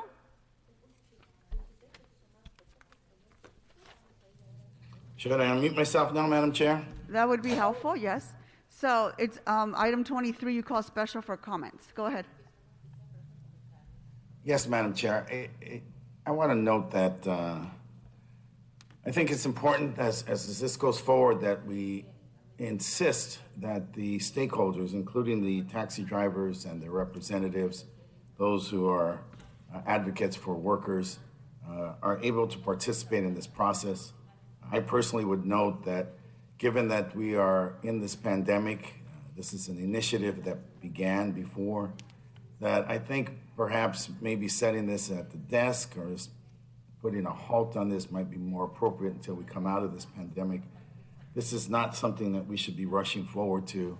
We should never rush to the bottom of the economic scale. We should look to protect workers at all instances, and that I'm concerned that as we race to deregulation, and we've seen already the impact and the outcome of this, we've seen the powerful forces at play in the last election, that we are creating a vast pool of unregulated workers who may provide a convenient service, but are not able to provide for themselves and their families. And so I think this needs to be, like many things, post-pandemic, needs to be re-examined in its entirety. That is my perspective and opinion on this. On behalf of the workers who will be impacted, I simply ask that they be given a seat at the table, a substantive seat at the table where their voices are heard. I thank you. Thank you, Mr. Cedillo. Mr. Bonin? Thanks, Madam President. I want to thank Mr. Cedillo for his comments, which roughly echoed those that I made in Transportation Committee last week, where we gave this direction. For those who may not remember, the Council gave a direction in 2019 for DOT to begin moving from one type of regulation to another for the taxi industry. There are a couple issues with the process so far. The details have not been fleshed out of what that would look like, and the department was asking for us to approve an enabling ordinance. So we have in this action actually done what Mr. Cedillo is asking in deferring that. What we need to do today is extend the existing franchise system, or there will be no regulation or protections for the workers at all. So we have two actions today. One is to extend the existing system by 6 months with a direction to the Taxi Commission to come back and give us some details of what they're talking about. And then what I asked for, being particularly sensitive to the plight of the workers, is before this comes back to council, there's going to be at least 2 hearings in T committee on this matter. One about the proposed regulations, but one specifically and exclusively focused on workers and on working conditions and what the impact may be regarding wages. Victor Naro from UCLA Labor Center just submitted a paper to the council file a couple weeks ago, which raised some significant concerns that Mr. Cedillo well stated, and those are going to be paramount in any considerations that the T committee gives before this comes back to council. So thanks, Mr. Cedillo. I agree with you. Thank you, Mr. Bonin. See no other questions. Let's go ahead and vote on items 23 and 26. Madam Clerk, please call the roll. Blumenfield. Blumenfield, aye. Bonin. Bonin, aye. Buscaino. Aye. Cedillo. Aye. De Leon. Aye. Harris Dawson. Yes. Koretz. Aye. Krikorian. Aye. Lee. Aye. Martinez. Aye.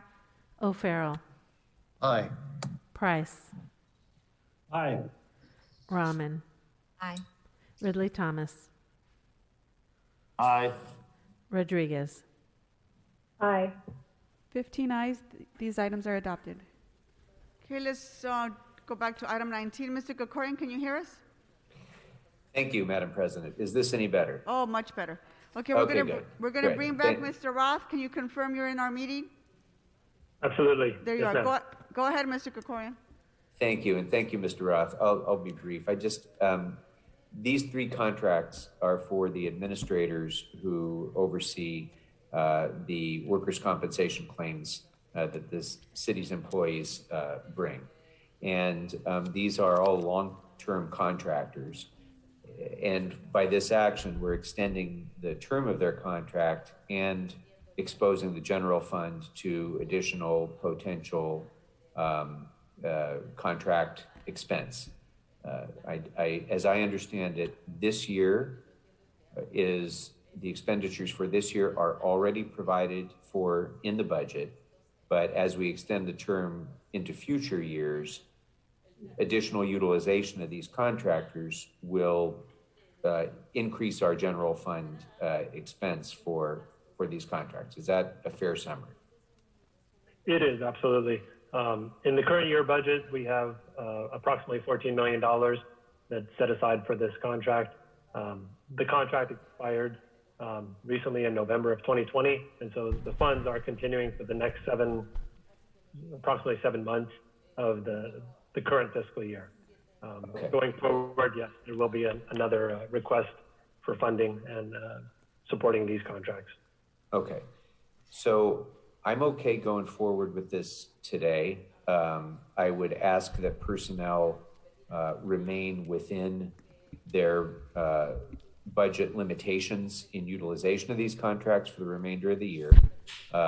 And they're just going to have to be exercise the discipline necessary to do that because we don't have money to overspend. But in addition to that, more broadly, getting a better handle on efficient handling of our workers' compensation claims has been something that's been important to me for a long time. We have these three contractors. I think it's important that the council have an understanding of the value that they add comparatively, one against the other, and that we have the opportunity to consider potentially putting these out to an additional RFP if we are not satisfied with the performance that the contractor, and I don't mean to cast any aspersion, I don't know, but that's my point. We should have before us the performance measures that demonstrate that this is money well spent, that we're getting a return on our investment, that our employees are being treated fairly and efficiently, and that their claims are being handled properly. And since we have three contractors, we have a competitive environment where we have an opportunity to compare one against the other. So I would just like that report to come back to the PAW committee and give the full council an opportunity to see that as well. In fact, I'd like to ask that it be sent to the Budget Finance Committee too, in that it impacts our overall workers' compensation costs. Without objection. And with that, Madam President, I'm fine advancing the item. Okay, let's go ahead and vote on this item. Mr. Roth, thank you. Thank you. Madam Clerk, please call the roll. Blumenfield. Blumenfield, aye. Bonin. Bonin, aye. Buscaino. Aye. Cedillo. Aye. De Leon. Aye. Harris Dawson. Yes. Koretz. Aye. Krikorian. Aye. Lee. Aye. Martinez. Aye. O'Farrell. Aye. Price. Aye. Rahman. Aye. Ridley Thomas. Aye. Rodriguez. Aye. 15 ayes. This item is adopted. All right, thank you, Madam Clerk. Colleagues, we're now going to move on to item 25 on today's agenda. We have an oral report by the Chief Legislative Analyst and the City Administrative Officer on the development of our unarmed response crisis model that we that would divert nonviolent calls for service away from LAPD to an appropriate service provider that would be able to deliver a community system of care. If I could just have folks that are here in council chambers to approach the table, and we can get the CAO on our Zoom call as well. As you well know, we need to, we've talked about an approach that would reduce the need of armed police presence, especially when situations do not really necessarily require it. And so, in doing so, we have a report that, gentlemen, do you want to come to the table, please?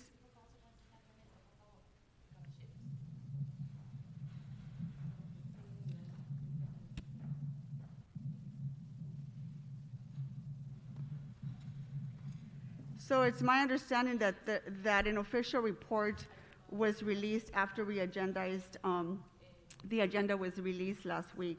So the report will go through the usual committee process and make its way back to this council.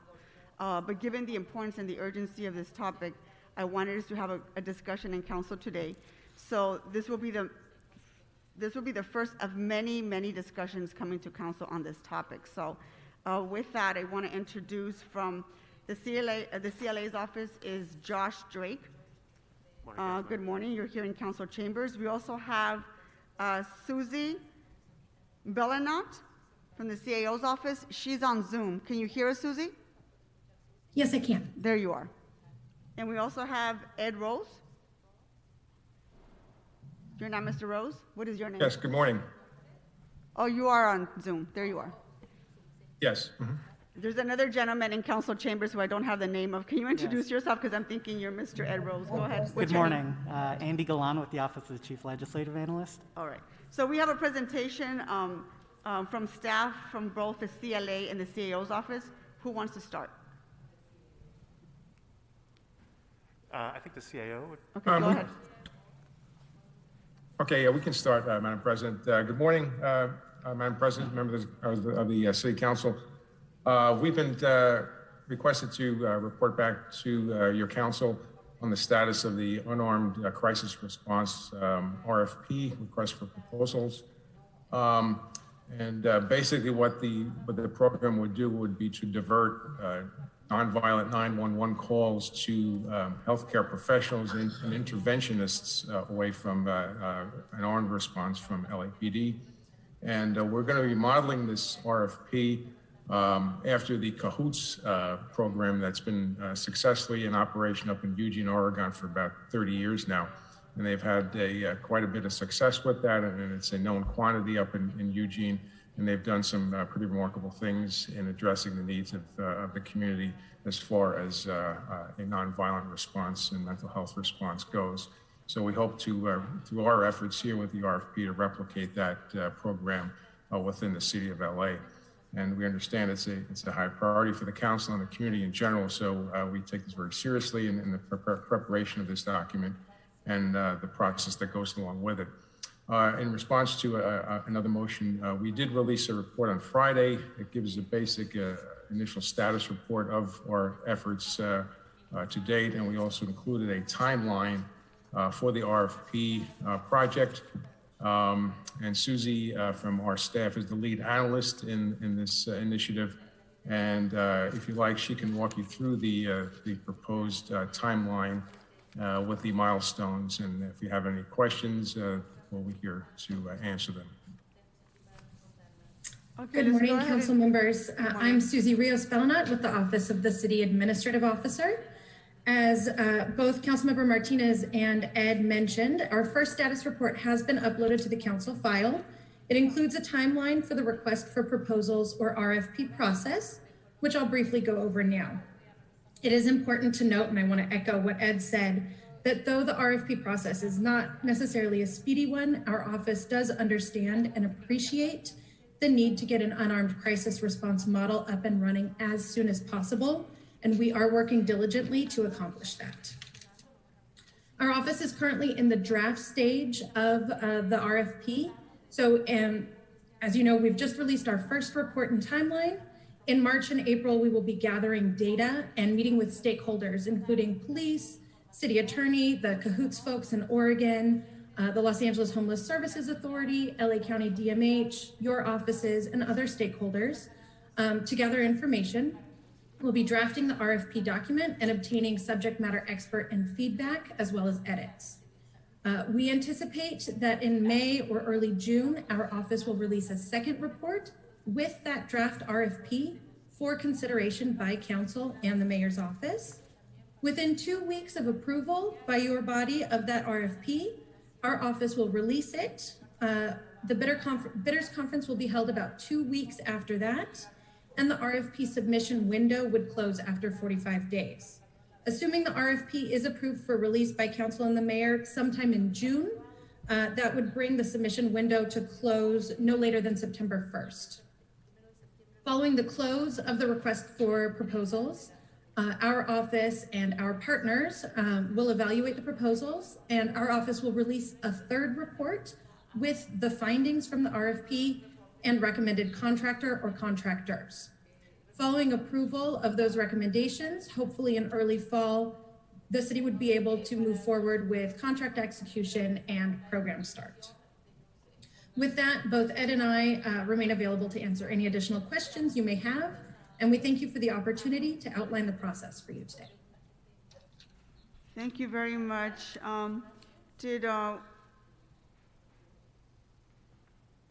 Do we have additional comments from the gentlemen that are in council chambers? No, Madam President. I think the CO did a really good job covering where they're at, and we're here to assist them with anything they need. Anything else you'd like to add? No, but we're available for questions on Okay. obviously. So we're going to go ahead and take questions from members. Mr. Blumenfield? Great, thank you. Excited about this. I was one of the original co-authors of this.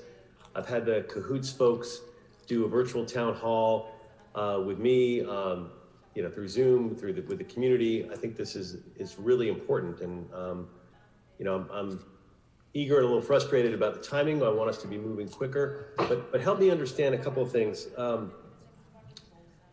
In terms of the RFP comes out, how big are you shooting for? Are you shooting for a pilot, or are you looking for a serious diversion of 911 calls? What are the metrics that you're thinking about in terms of this program and in terms of the scale? I think initially we're going to try to cast as wide a net as possible, Council Member. I'm not sure of the resources that are going to be out there. Cahoots, actually Eugene, Oregon and the city of LA are two different sized cities. So we're going to be interested to see what's out there, what can serve the city, and maybe it's one provider, maybe it's several providers. So we're not sure exactly what the universe is, but hopefully we can capture cast a wide net and see what kind of response we do get back from the proposal. Well, and then how are we factoring in part of the way the Oregon system works is they divert 911 calls, so they have got to spend a lot of time on the front end with the 911 dispatch system. How is that working into this process? Yeah, we're going to be, certainly working with LAPD since they're the lead agency on 911 dispatch, and how that interfaces with the service provider. Well, we'll be looking at the model that Cahoots has, how they interface with law enforcement up there, as well as how we can implement that similar kind of a format down here in LA. So we're going to be taking all that into consideration. And are you looking at areas, have you identified the areas that have the greatest need for this? Are you going to go for wide geographical spread? I'm assuming there'll be some representation of this in the Valley. How are you looking at that? Yeah, we're probably going to be tapping into LAPD's CAD data as far as their call responses go. And if we can categorize that as to where, the greatest need is throughout the city, not that there's going to be any kind of inequity throughout the city, but we're going to, target those areas where we have the frequency of calls that require services such as this. But we'll get a pretty good roadmap, I think, of the entire city by going through that approach. Okay, and what are the steps that are taken, or what do you need to accelerate this to make sure that it stays on track or it gets on a faster track? Well, I know we thoroughly understand that it's a high priority for the council and as well as the community. So this is a high priority for us. And my group, I'm the chief of the public safety group, and Susie's very engaged in this project, and we have full support of our front office and all the resources that we have at our disposal will be put into effect here. We have CLA is going to pledge to help us out on this too, so that's a plus. And all of our related city agencies that are involved with this have also agreed to partner with us in getting this thing done, because it is of great importance to us. And I know there are a lot of questions. This will be my last question, or maybe I'll come back around after. But in terms of the nonviolent calls that you're targeting, have you identified what are the target types of calls that you're going? I mean, Cahoots obviously has their focus, and their focus is mental health and homelessness, and and they have some domestic violence issues as well. Yeah. But are we deciding that in the early part of this process, or are you waiting for the RFP to come back with? We probably would take a look at the early aspect of the process, just to see what, I guess, again, the universe is of calls that this type of an agency or agencies would be able to respond to. Whether it's mental health, substance abuse, maybe domestic violence, or suicide prevention, that kind of thing, those kinds of calls. Okay, thank you. Thank you. Mr. O'Farrell? Thank you, Madam Chair, and thank you so much for bringing this forward, and for all of the work of the various professionals who have brought us to this day. Colleagues, last June, this is one of many reform measures the Council introduced, and I'm really delighted to see it moving forward. Same concerns that Mr. Blumenfield has as far as the lag time. We know that to make something really successful, it's going to take a lot of work and can't necessarily be rushed. But I hope we can have a greater sense of urgency on all of the reform measures that we've introduced in the reporting. I think 2020 was all about George Floyd, Breonna Taylor, Ahmaud Arbery, and many others before them. And hundreds of thousands of people just in the city of Los Angeles alone marched with their feet. Calls for racial equity and justice, and we absolutely have to respond to that and continue down this road. Even when the pressure subsides, we need to step it up further, and that's what our charge is here. Questions I have is, the Denver has a model, it's called STAR, which is Support Team Assistance Program, also based on the Cahoots model from Eugene, Oregon. Now, they have a 6-month progress report already. My question is, have you looked at that? I mean, Denver is a city of about 600,000 residents. The metro area is probably 3 million people. So that is of similar scale, closer certainly than Eugene, Oregon. Have you all looked at that model? Not initially, council member, but we certainly could. We understand that Toronto, Canada has also a similar program. We're going to be taking a look at that too. So any kind of comparative analysis for other agencies throughout the country, we'll certainly take a look at those too. Toronto's great because it's a city of well over 1 million people just in the city boundaries. So that's a great model to look into too. So yeah, I believe that this unarmed response for nonviolent calls for service is critical, it's essential, and this is certainly one process that everyone can agree on the parties that often will disagree on many things all feel that we need to develop a really robust, unarmed response to non-emergency calls for service where people are in distress based on a variety of reasons. Thank you for that, and I'm glad you're going to be looking at the other 2 cities that are closer to peer cities than Los Angeles. And of course, every city has its own particular sets of challenges and issues. And so there'll be differences and everything, but at least we can develop a framework and then move forward with it expeditiously. And so, of course, I'm going to ask for an aye vote on this too, and happy to be one of the signers on this motion. Thank you. Ms. Rahman?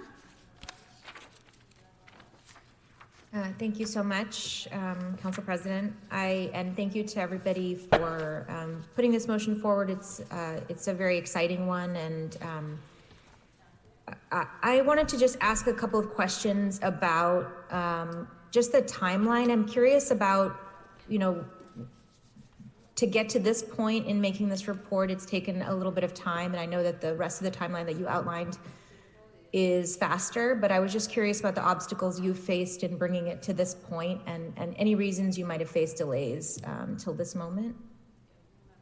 Well, basically, with our group, the Public Safety Group in the CAO's office, we've been challenged, as the whole city has with the pandemic and the budget process in general. It required a significant amount of staff time.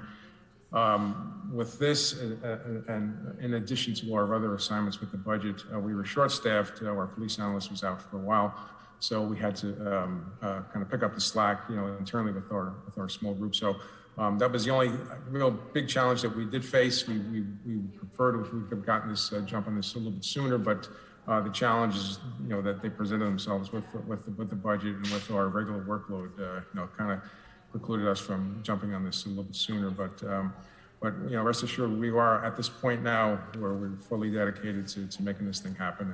And again, like I said before, we certainly understand the importance to the council and committee. We want to make sure we do the diligent and good, effective job with this project.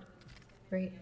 And I just have one more question, which is, I think if you look at some of the different programs that you wrote about in the first report, looking at the different cities where this kind of model has been implemented, there has been differences in the kinds of calls that this kind of model has gone out to. So I think in the Cahoots model, it's primarily for mental health disturbances. In the city of Los Angeles, that's like around 30,000 calls a year that are, I think, that the fire department at least gets related to mental health service calls.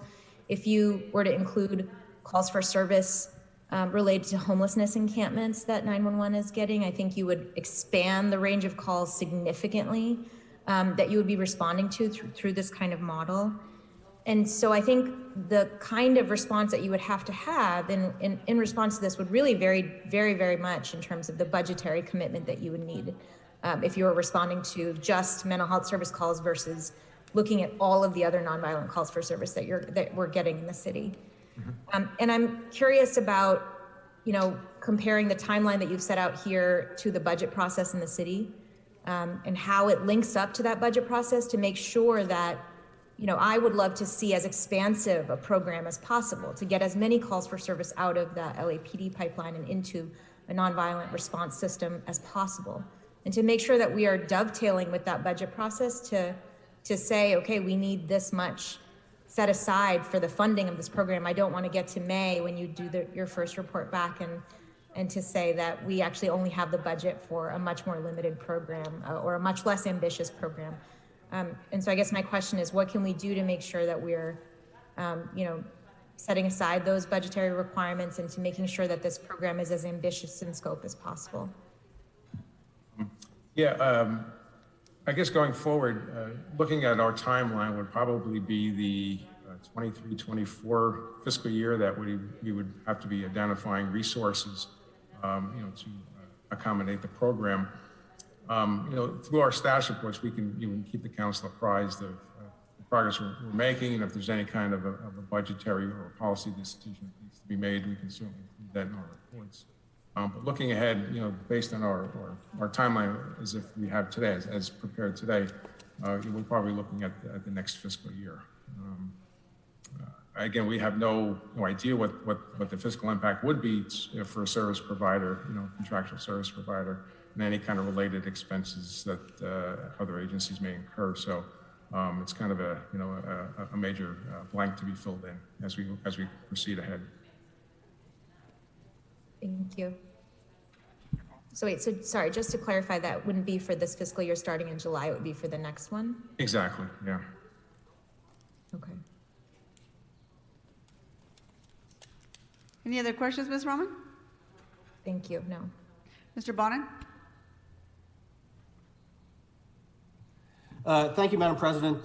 Thanks to Mr. Blumenfield and O'Farrell and all the others for the motion and for the questions, and Ms. Rahman as well. Just a couple of questions.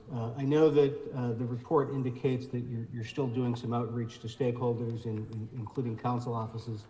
I haven't had an opportunity to sit down yet, so I certainly would like to do so. But just a few thoughts off the top. One, as you structure this, and this sort of reflects a couple of the questions we've just had, I'd really like to see us try to go big with this and not be a pilot limited to one zip code or one police command area.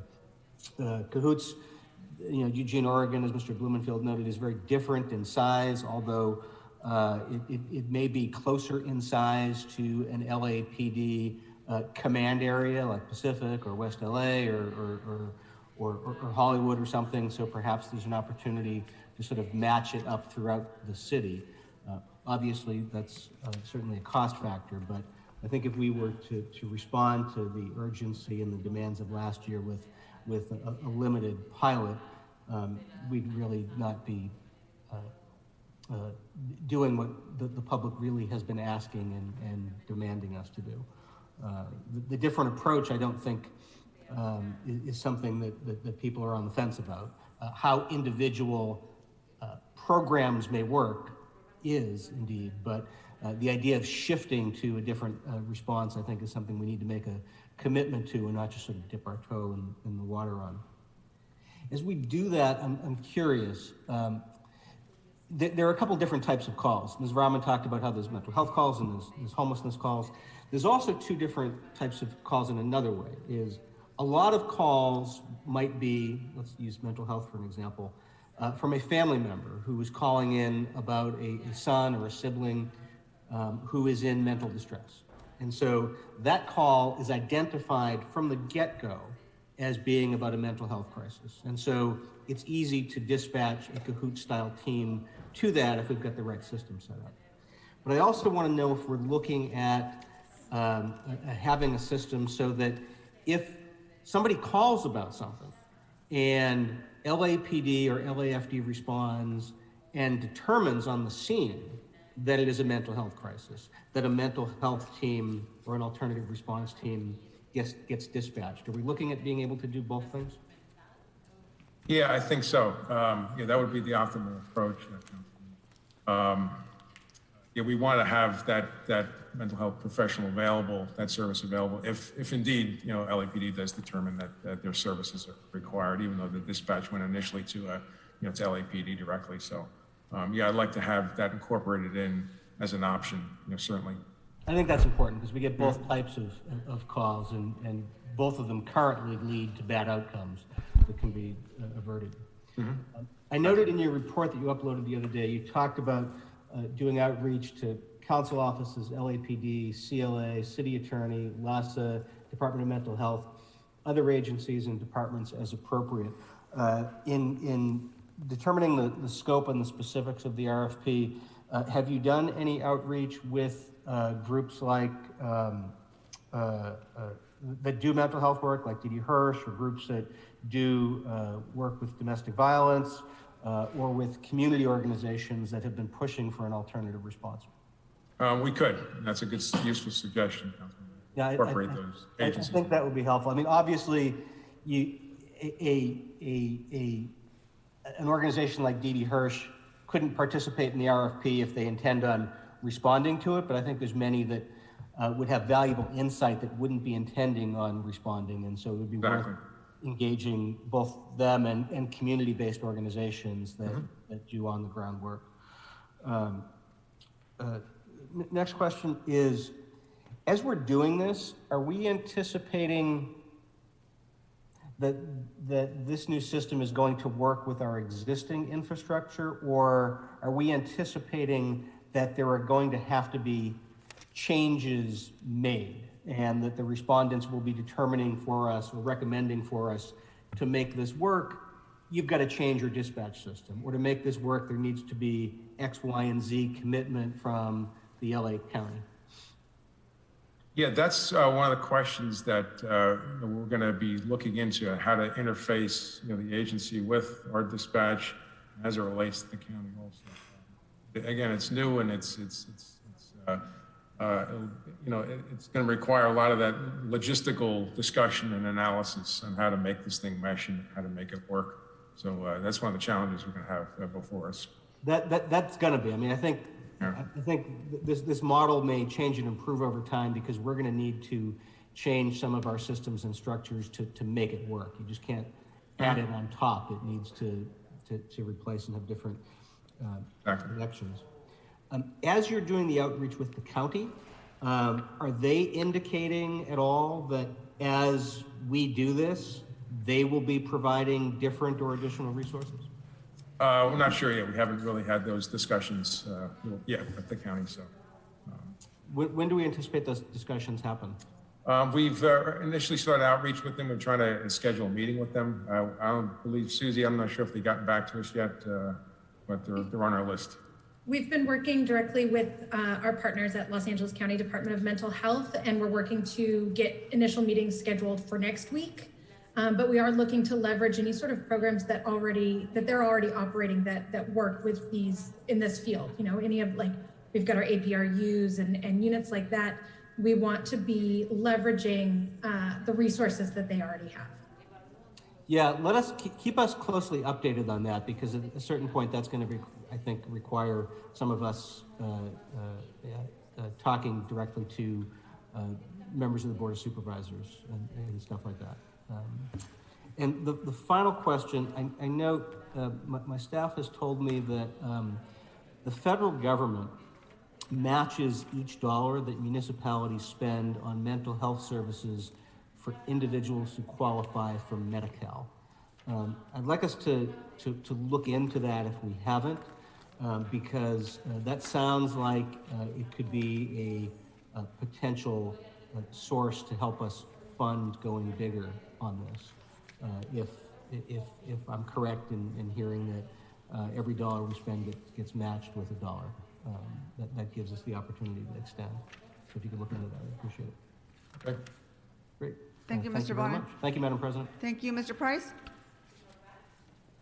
Thank you, Madam President. Just wanted to co-sign all of the previous comments made by my colleagues on the urgency of now. We want to make this happen sooner than later. And piggybacking on Mr. Bonner's question about outreach, I guess it's assumed we didn't really specifically call out community input in this process. Could you talk a little bit about how that's going to occur, or at what level, and the multi-language strategy for making sure that as many individuals as possible want to chime in and give some input in this process, the idea, and the actual structuring of this program? We could work with your individual council offices, a council member, as experts of your districts. We can certainly target our efforts to specific populations within each council district. Well, yeah, I mean, it should be some process that gives, a town hall or some other kind of forum that provides a chance for citizens who may or may not be associated with an organization to comment on this process and give their thoughts and ideas and suggestions. I certainly co-sign the notion of community-based organizations weighing in, and maybe that's the structure, but I think we should figure out some process for citizens to express their ideas and thoughts about the program as it's being proposed. Okay, we can look into that, certainly. Mr. Koretz?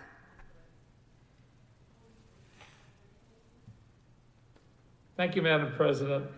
I just wanted to add a bit of a concern, because I know everyone wants to race forward with this project.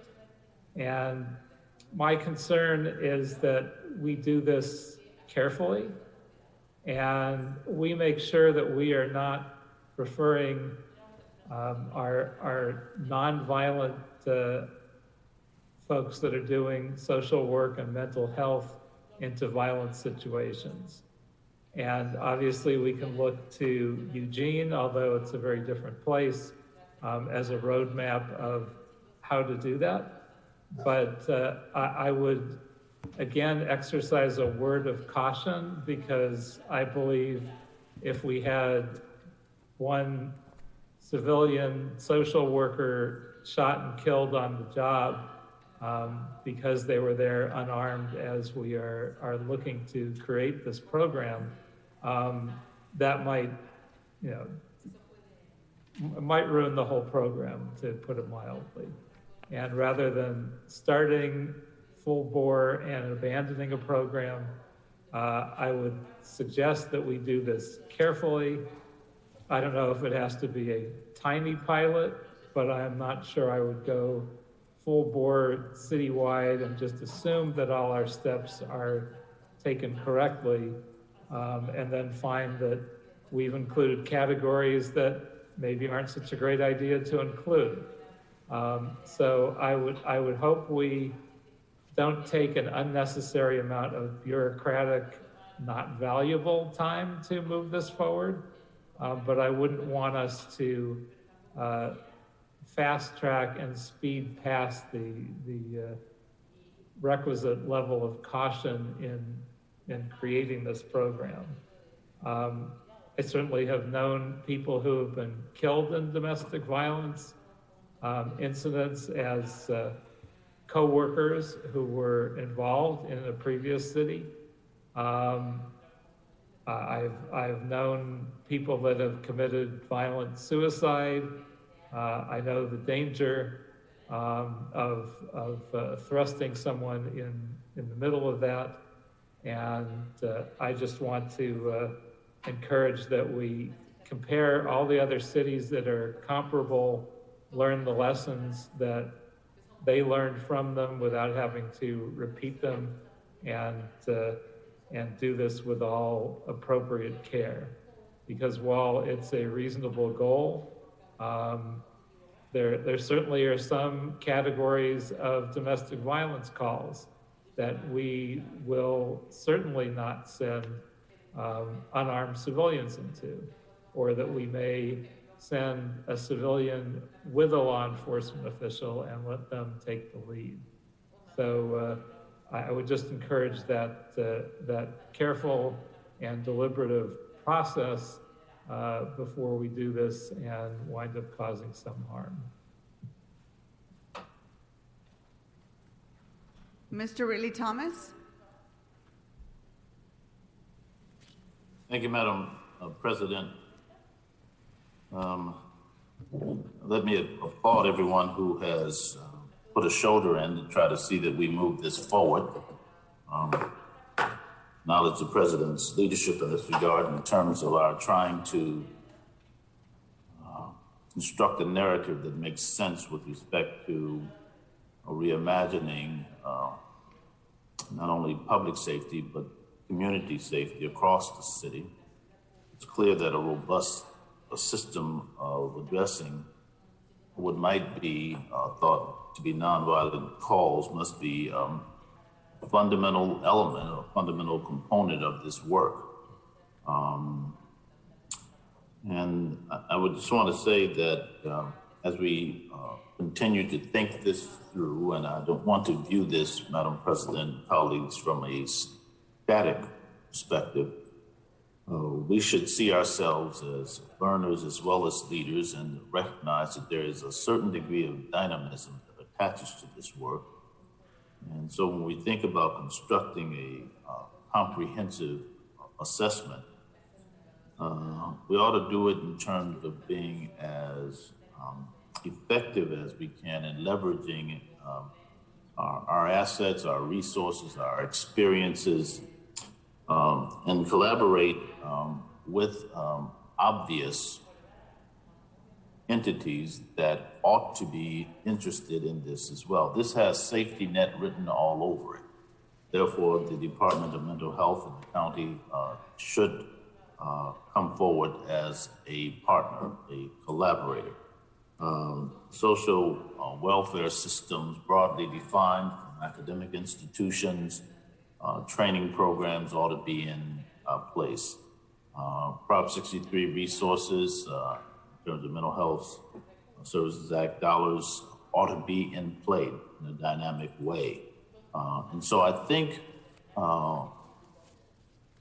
Madam President and colleagues, this is an opportunity for us to expand our thinking, expand our reach, go deep in terms of challenging prevailing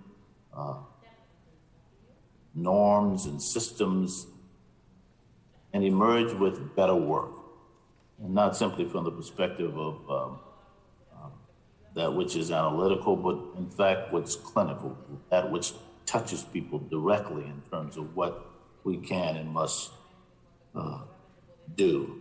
I think we have to think about this in terms of how it integrates into a larger piece of work. Now, we will not suffer from the paralysis of analysis because we have to move. Each and every day, we have an incident, some noticed and some unnoticed, of an interaction that goes bad in this environment. And so there's a great reason for us to be thoughtful, but also it's a great reason for us to keep it moving. So the systems that are in place can be critiqued, they ought to be. And ultimately, we need to be thinking about how we construct a strategy that may be, to use language that is often expressed in terms of the seamlessness of this. The more we collaborate, the more we put our resources together in terms of what 911 means. Someone's going to call 211, someone's going to call 311. We know all of this is going to come into play, and the extent to which that's the case, we need to have a robust system that is geared toward a shift in paradigm that's consequential. We invoke the letters LAPD with regularity here. May I suggest that LAFD ought to be in play here in a very significant way. The training, the experience, the work of emergency services, the work of paramedics, it's a different level of engagement.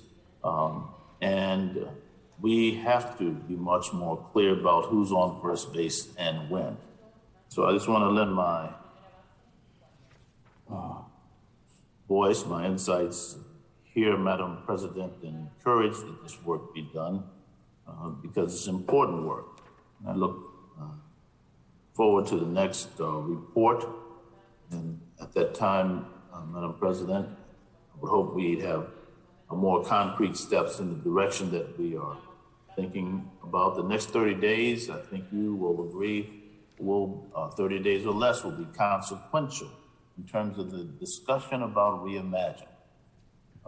What the issues of unarmed response would be in language that may or may not be more elegant. The point to be made here is that we need to move to a different way of moving forward the help, the interventions, the prevention modalities that are necessary for us to be in a place that is going to be more defensible, more consistent with a widespread view that's being advanced throughout the city of Los Angeles.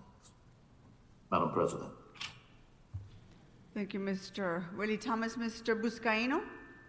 Thank you, Madam President, for allowing us to have this discussion on a really important piece of how we move forward with policing our city. Let me say, members, that we cannot take our responsibility to public safety lightly.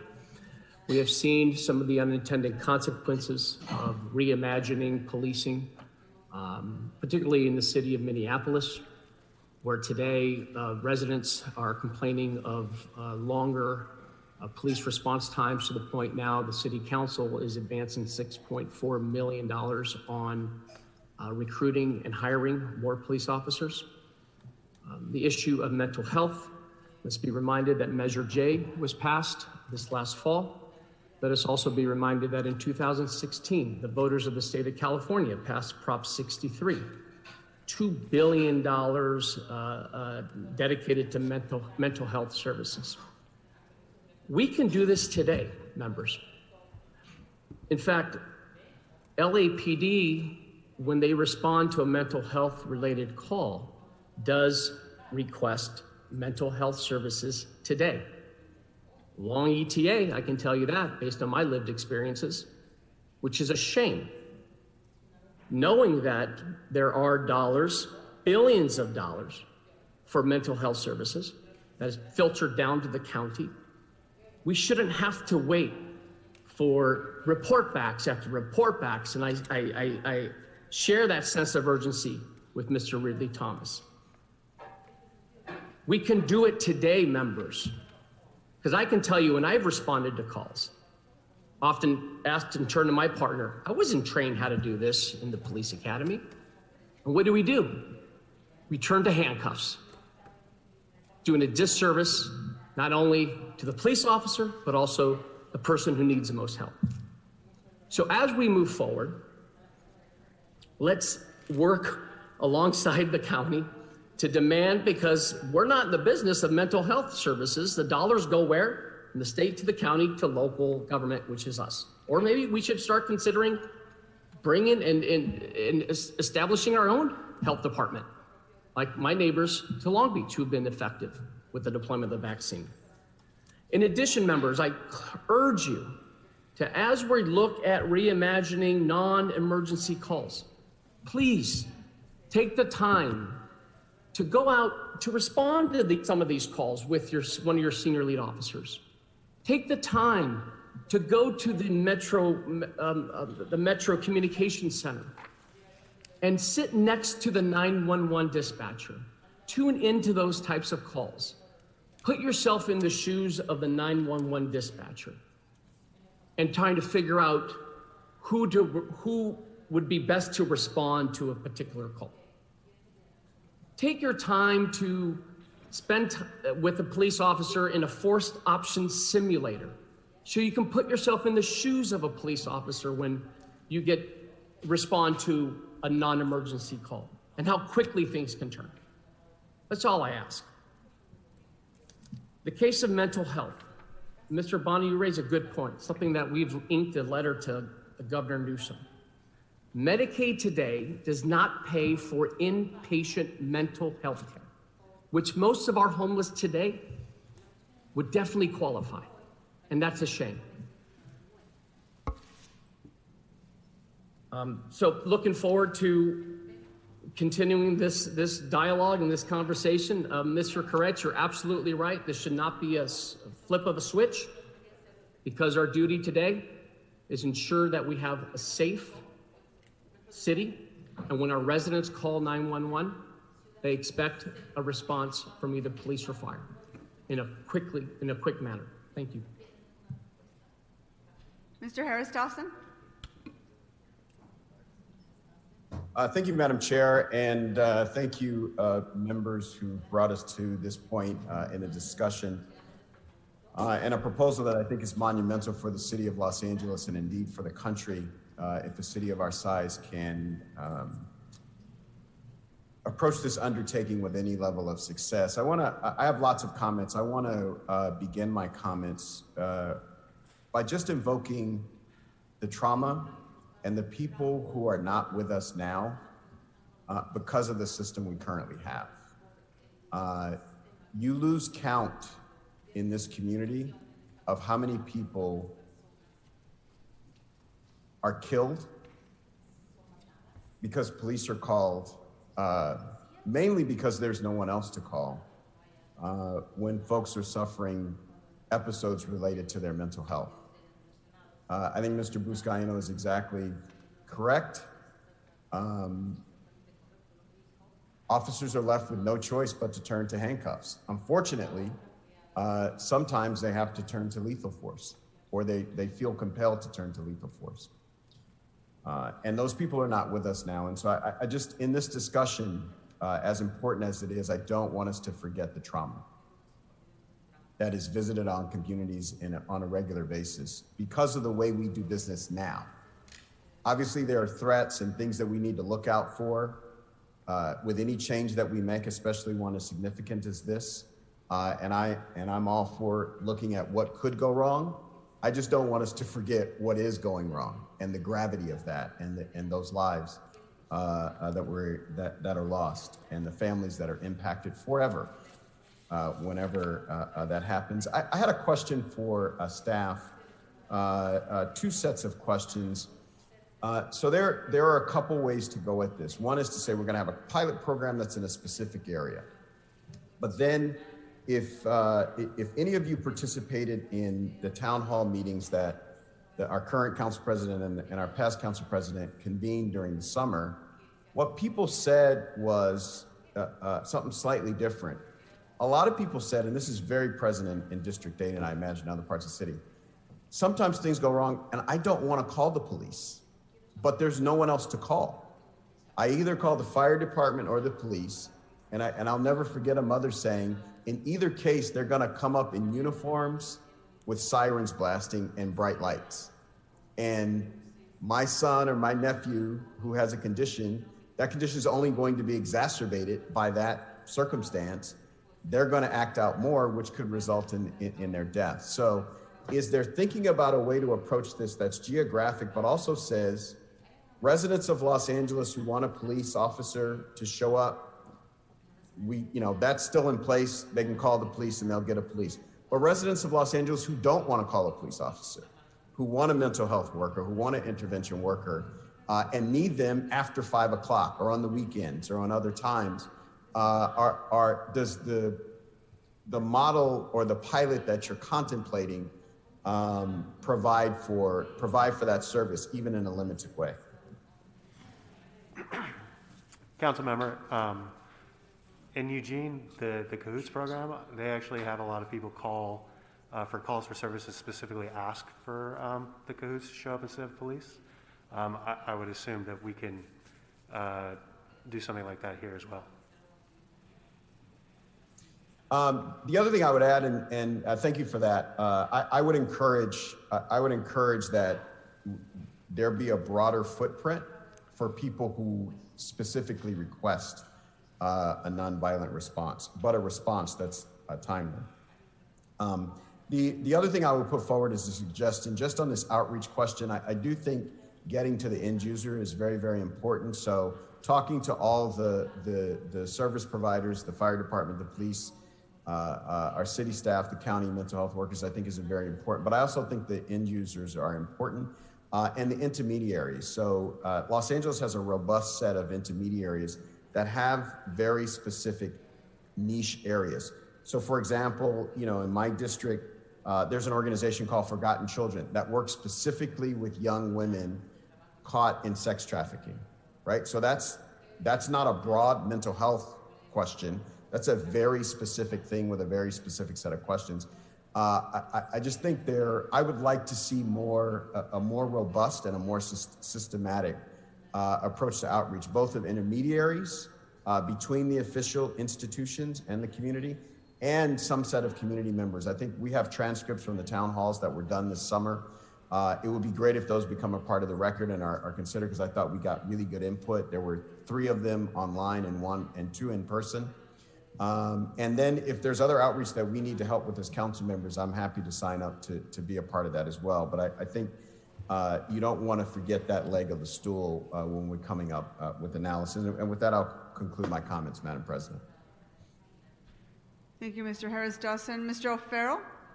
Thank you, Madam President. Very briefly, since this is my second time leaning in here, just after listening to the conversation, just a couple of comments. Number one, domestic violence calls are the most dangerous calls by definition. Ask any public safety force across the country, they will tell you that. So they do not fall into the category of non-violent calls for emergency service. I just wanted to clarify that in case there was any question there, because that's a whole separate category and would need its own study and evaluation. And to Mr. Koretz's remarks, I do not think that that universe of calls fall into this pilot program. And staff can correct me if I'm wrong, but I believe that's wholly separate. I just want to draw that distinction for you. And then Mr. Buscaino, if you'll look at Council File 20-0769-S2 is a motion that we introduced in September that explores what it would look like if the city of LA had its own health department. And we're awaiting a report for that because part of the ingredient that is always missing in these discussions is the fact that the city of Los Angeles is being woefully underserved as it relates to public health and mental health services, which of course affects people experiencing homelessness the most and actually victimizes people experiencing homelessness because there is zero response when someone is having a mental health episode out on the streets. The system is set up so that fire and police respond, and that's just the system which we're trying to change. And Mr. Harris-Dawson, thank you for really stating what this is about, trauma in specific communities. That is generational. That is, arguably the main reason people marched with their feet because of the consequences of the way the system is currently set up, which we are trying to change. Madam President, what I wanted to make sure of in terms of when this comes back, the only city that I'm aware of that has actually completed a pilot project and has generated a report is the city of Denver. So I would respectfully request that the departments report back, since there is data now in the city of Denver. It was reported in USA Today earlier in the month. That pilot program was recently completed, and as far as cautionary, just be aware that in the city of Denver, according to USA Today, they received more than 2,500 emergency calls that fell into their STAR system, their STAR program that I talked about earlier. And the STAR team was only able to respond to 748 of those calls. Now that is citywide in Denver, which is population around 600,000 people in the city limits of Denver. No calls required the assistance of the police in that study, and no one was arrested. So that does mean something, it does indicate something. Along with that, it's important to note that Denver police responded to nearly 95,000 incidents over the same period, which suggests that an expanded STAR program in that city could reduce police calls by nearly 3%, according to this reporting. So, in other words, this is a report worth digging through to see if there are practical implications for our project in Los Angeles. Thank you, Madam President. Thank you, Mr. O'Farrell. Mr. Cedillo?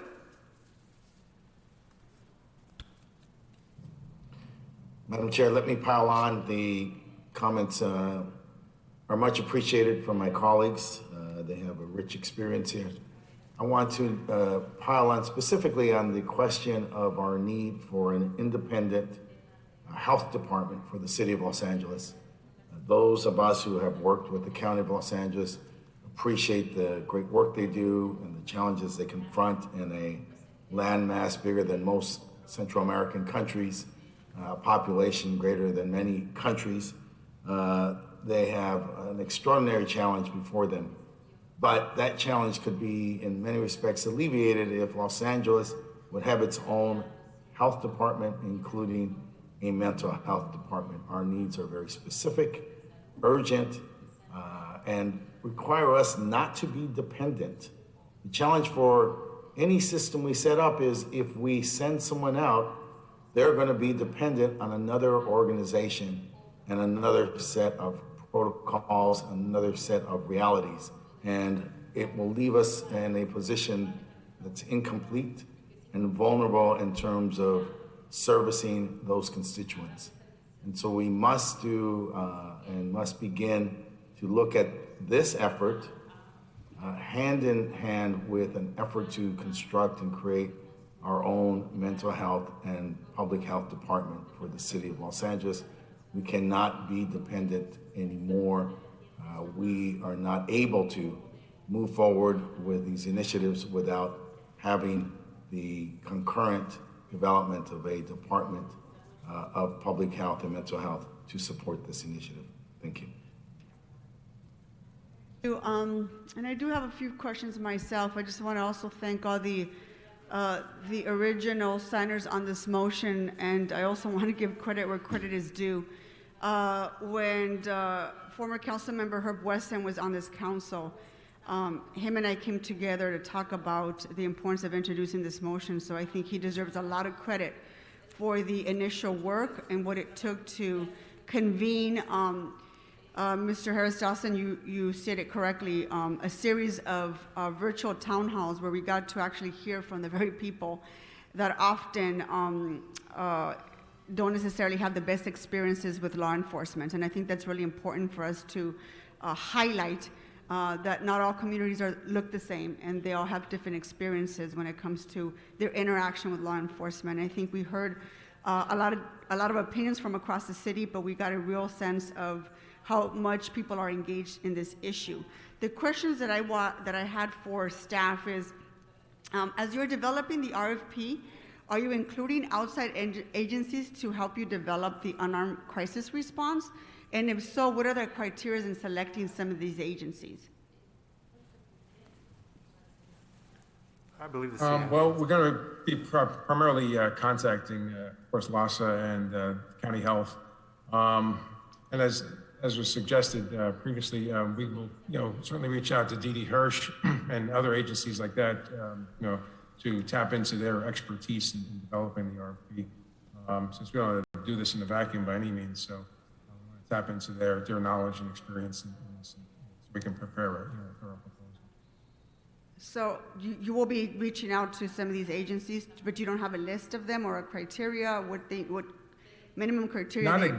Not at this point, no, but that's one of the things we're going to be working on. Okay. Incorporating. My next question was, are you also including stakeholders from across the city, including the Valley, San Pedro, East LA? What does that look like in terms of who you see coming, what stakeholders you're actually going to be talking to?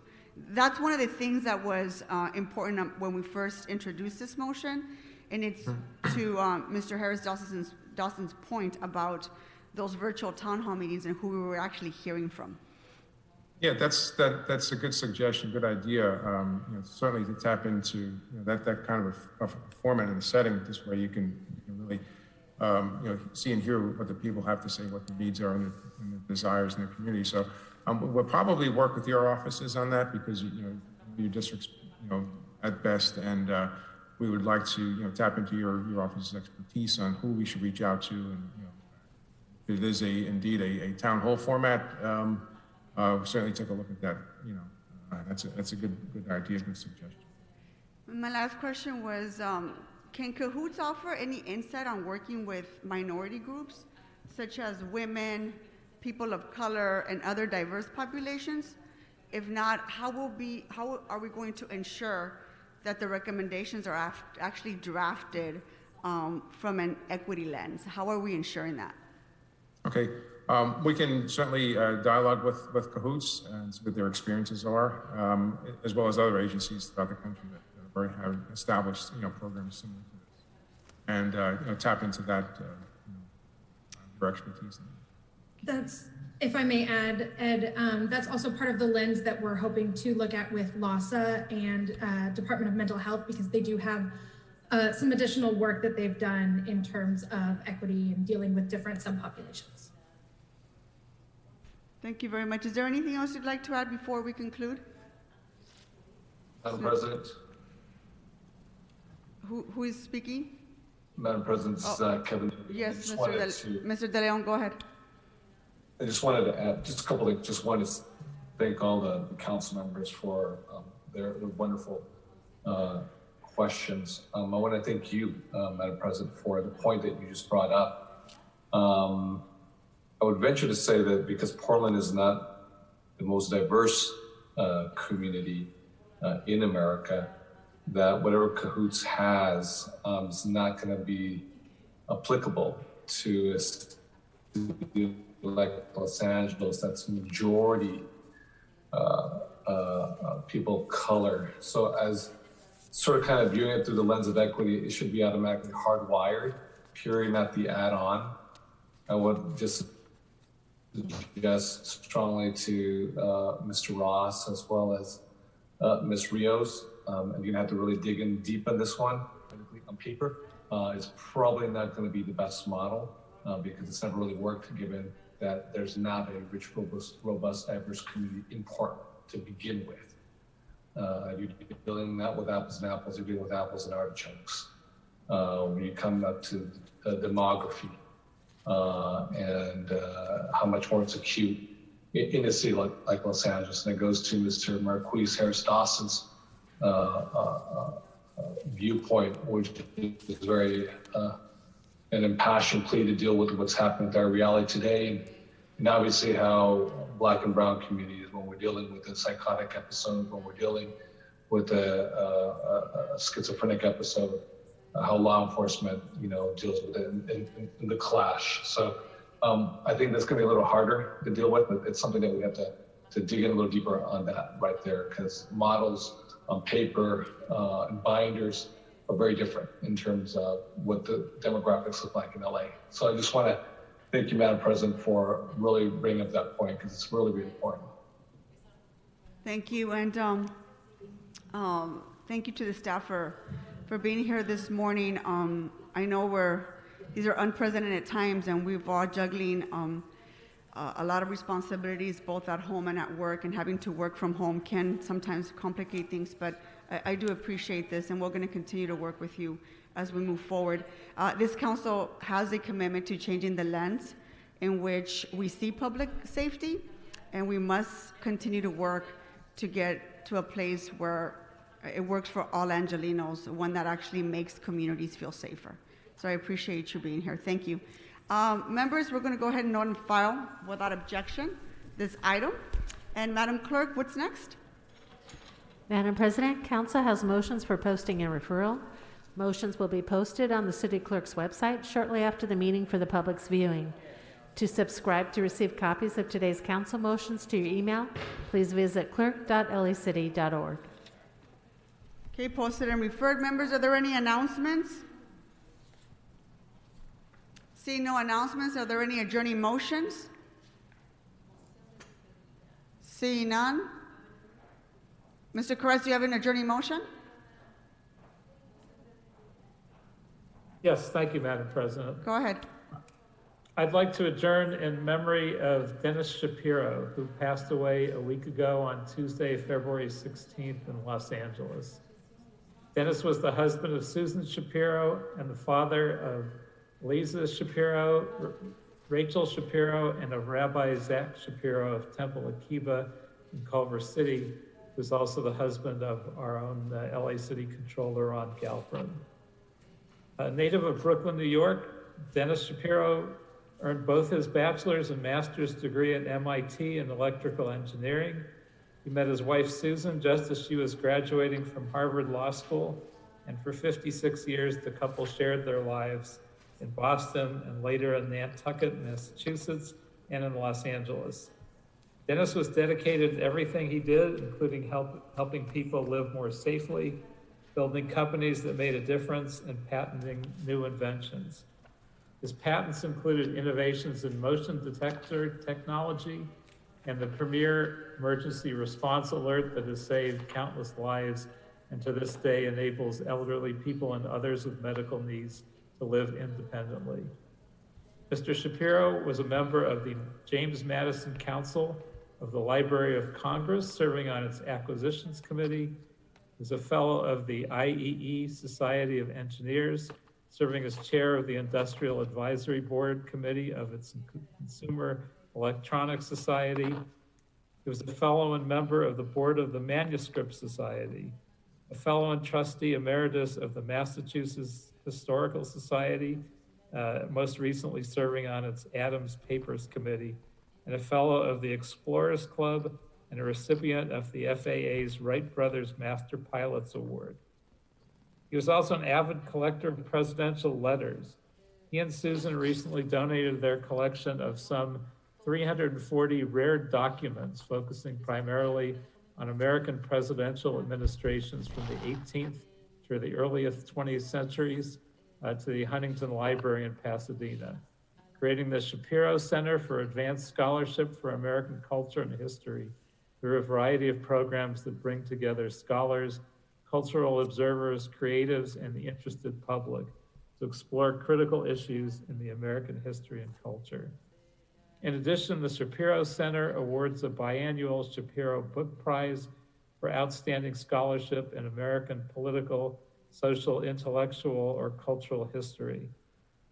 Among his other impressive endeavors, Dennis was a passionate pilot, sailor, ice dancer, fisherman, skier, ham radio operator, philanthropist, and so much more. Most importantly, Dennis loved his family and adored his grandchildren, Sasha Mandel, Benjamin Shapiro, and Maya and Eli Shapiro Galperin. Dennis was recently interned in Los Angeles in a private memorial service. May he rest in peace, and may his memory always be a blessing. Thank you, Mr. Koretz. Any other adjourning motions, members? Seeing none, our meeting is adjourned. Thank you.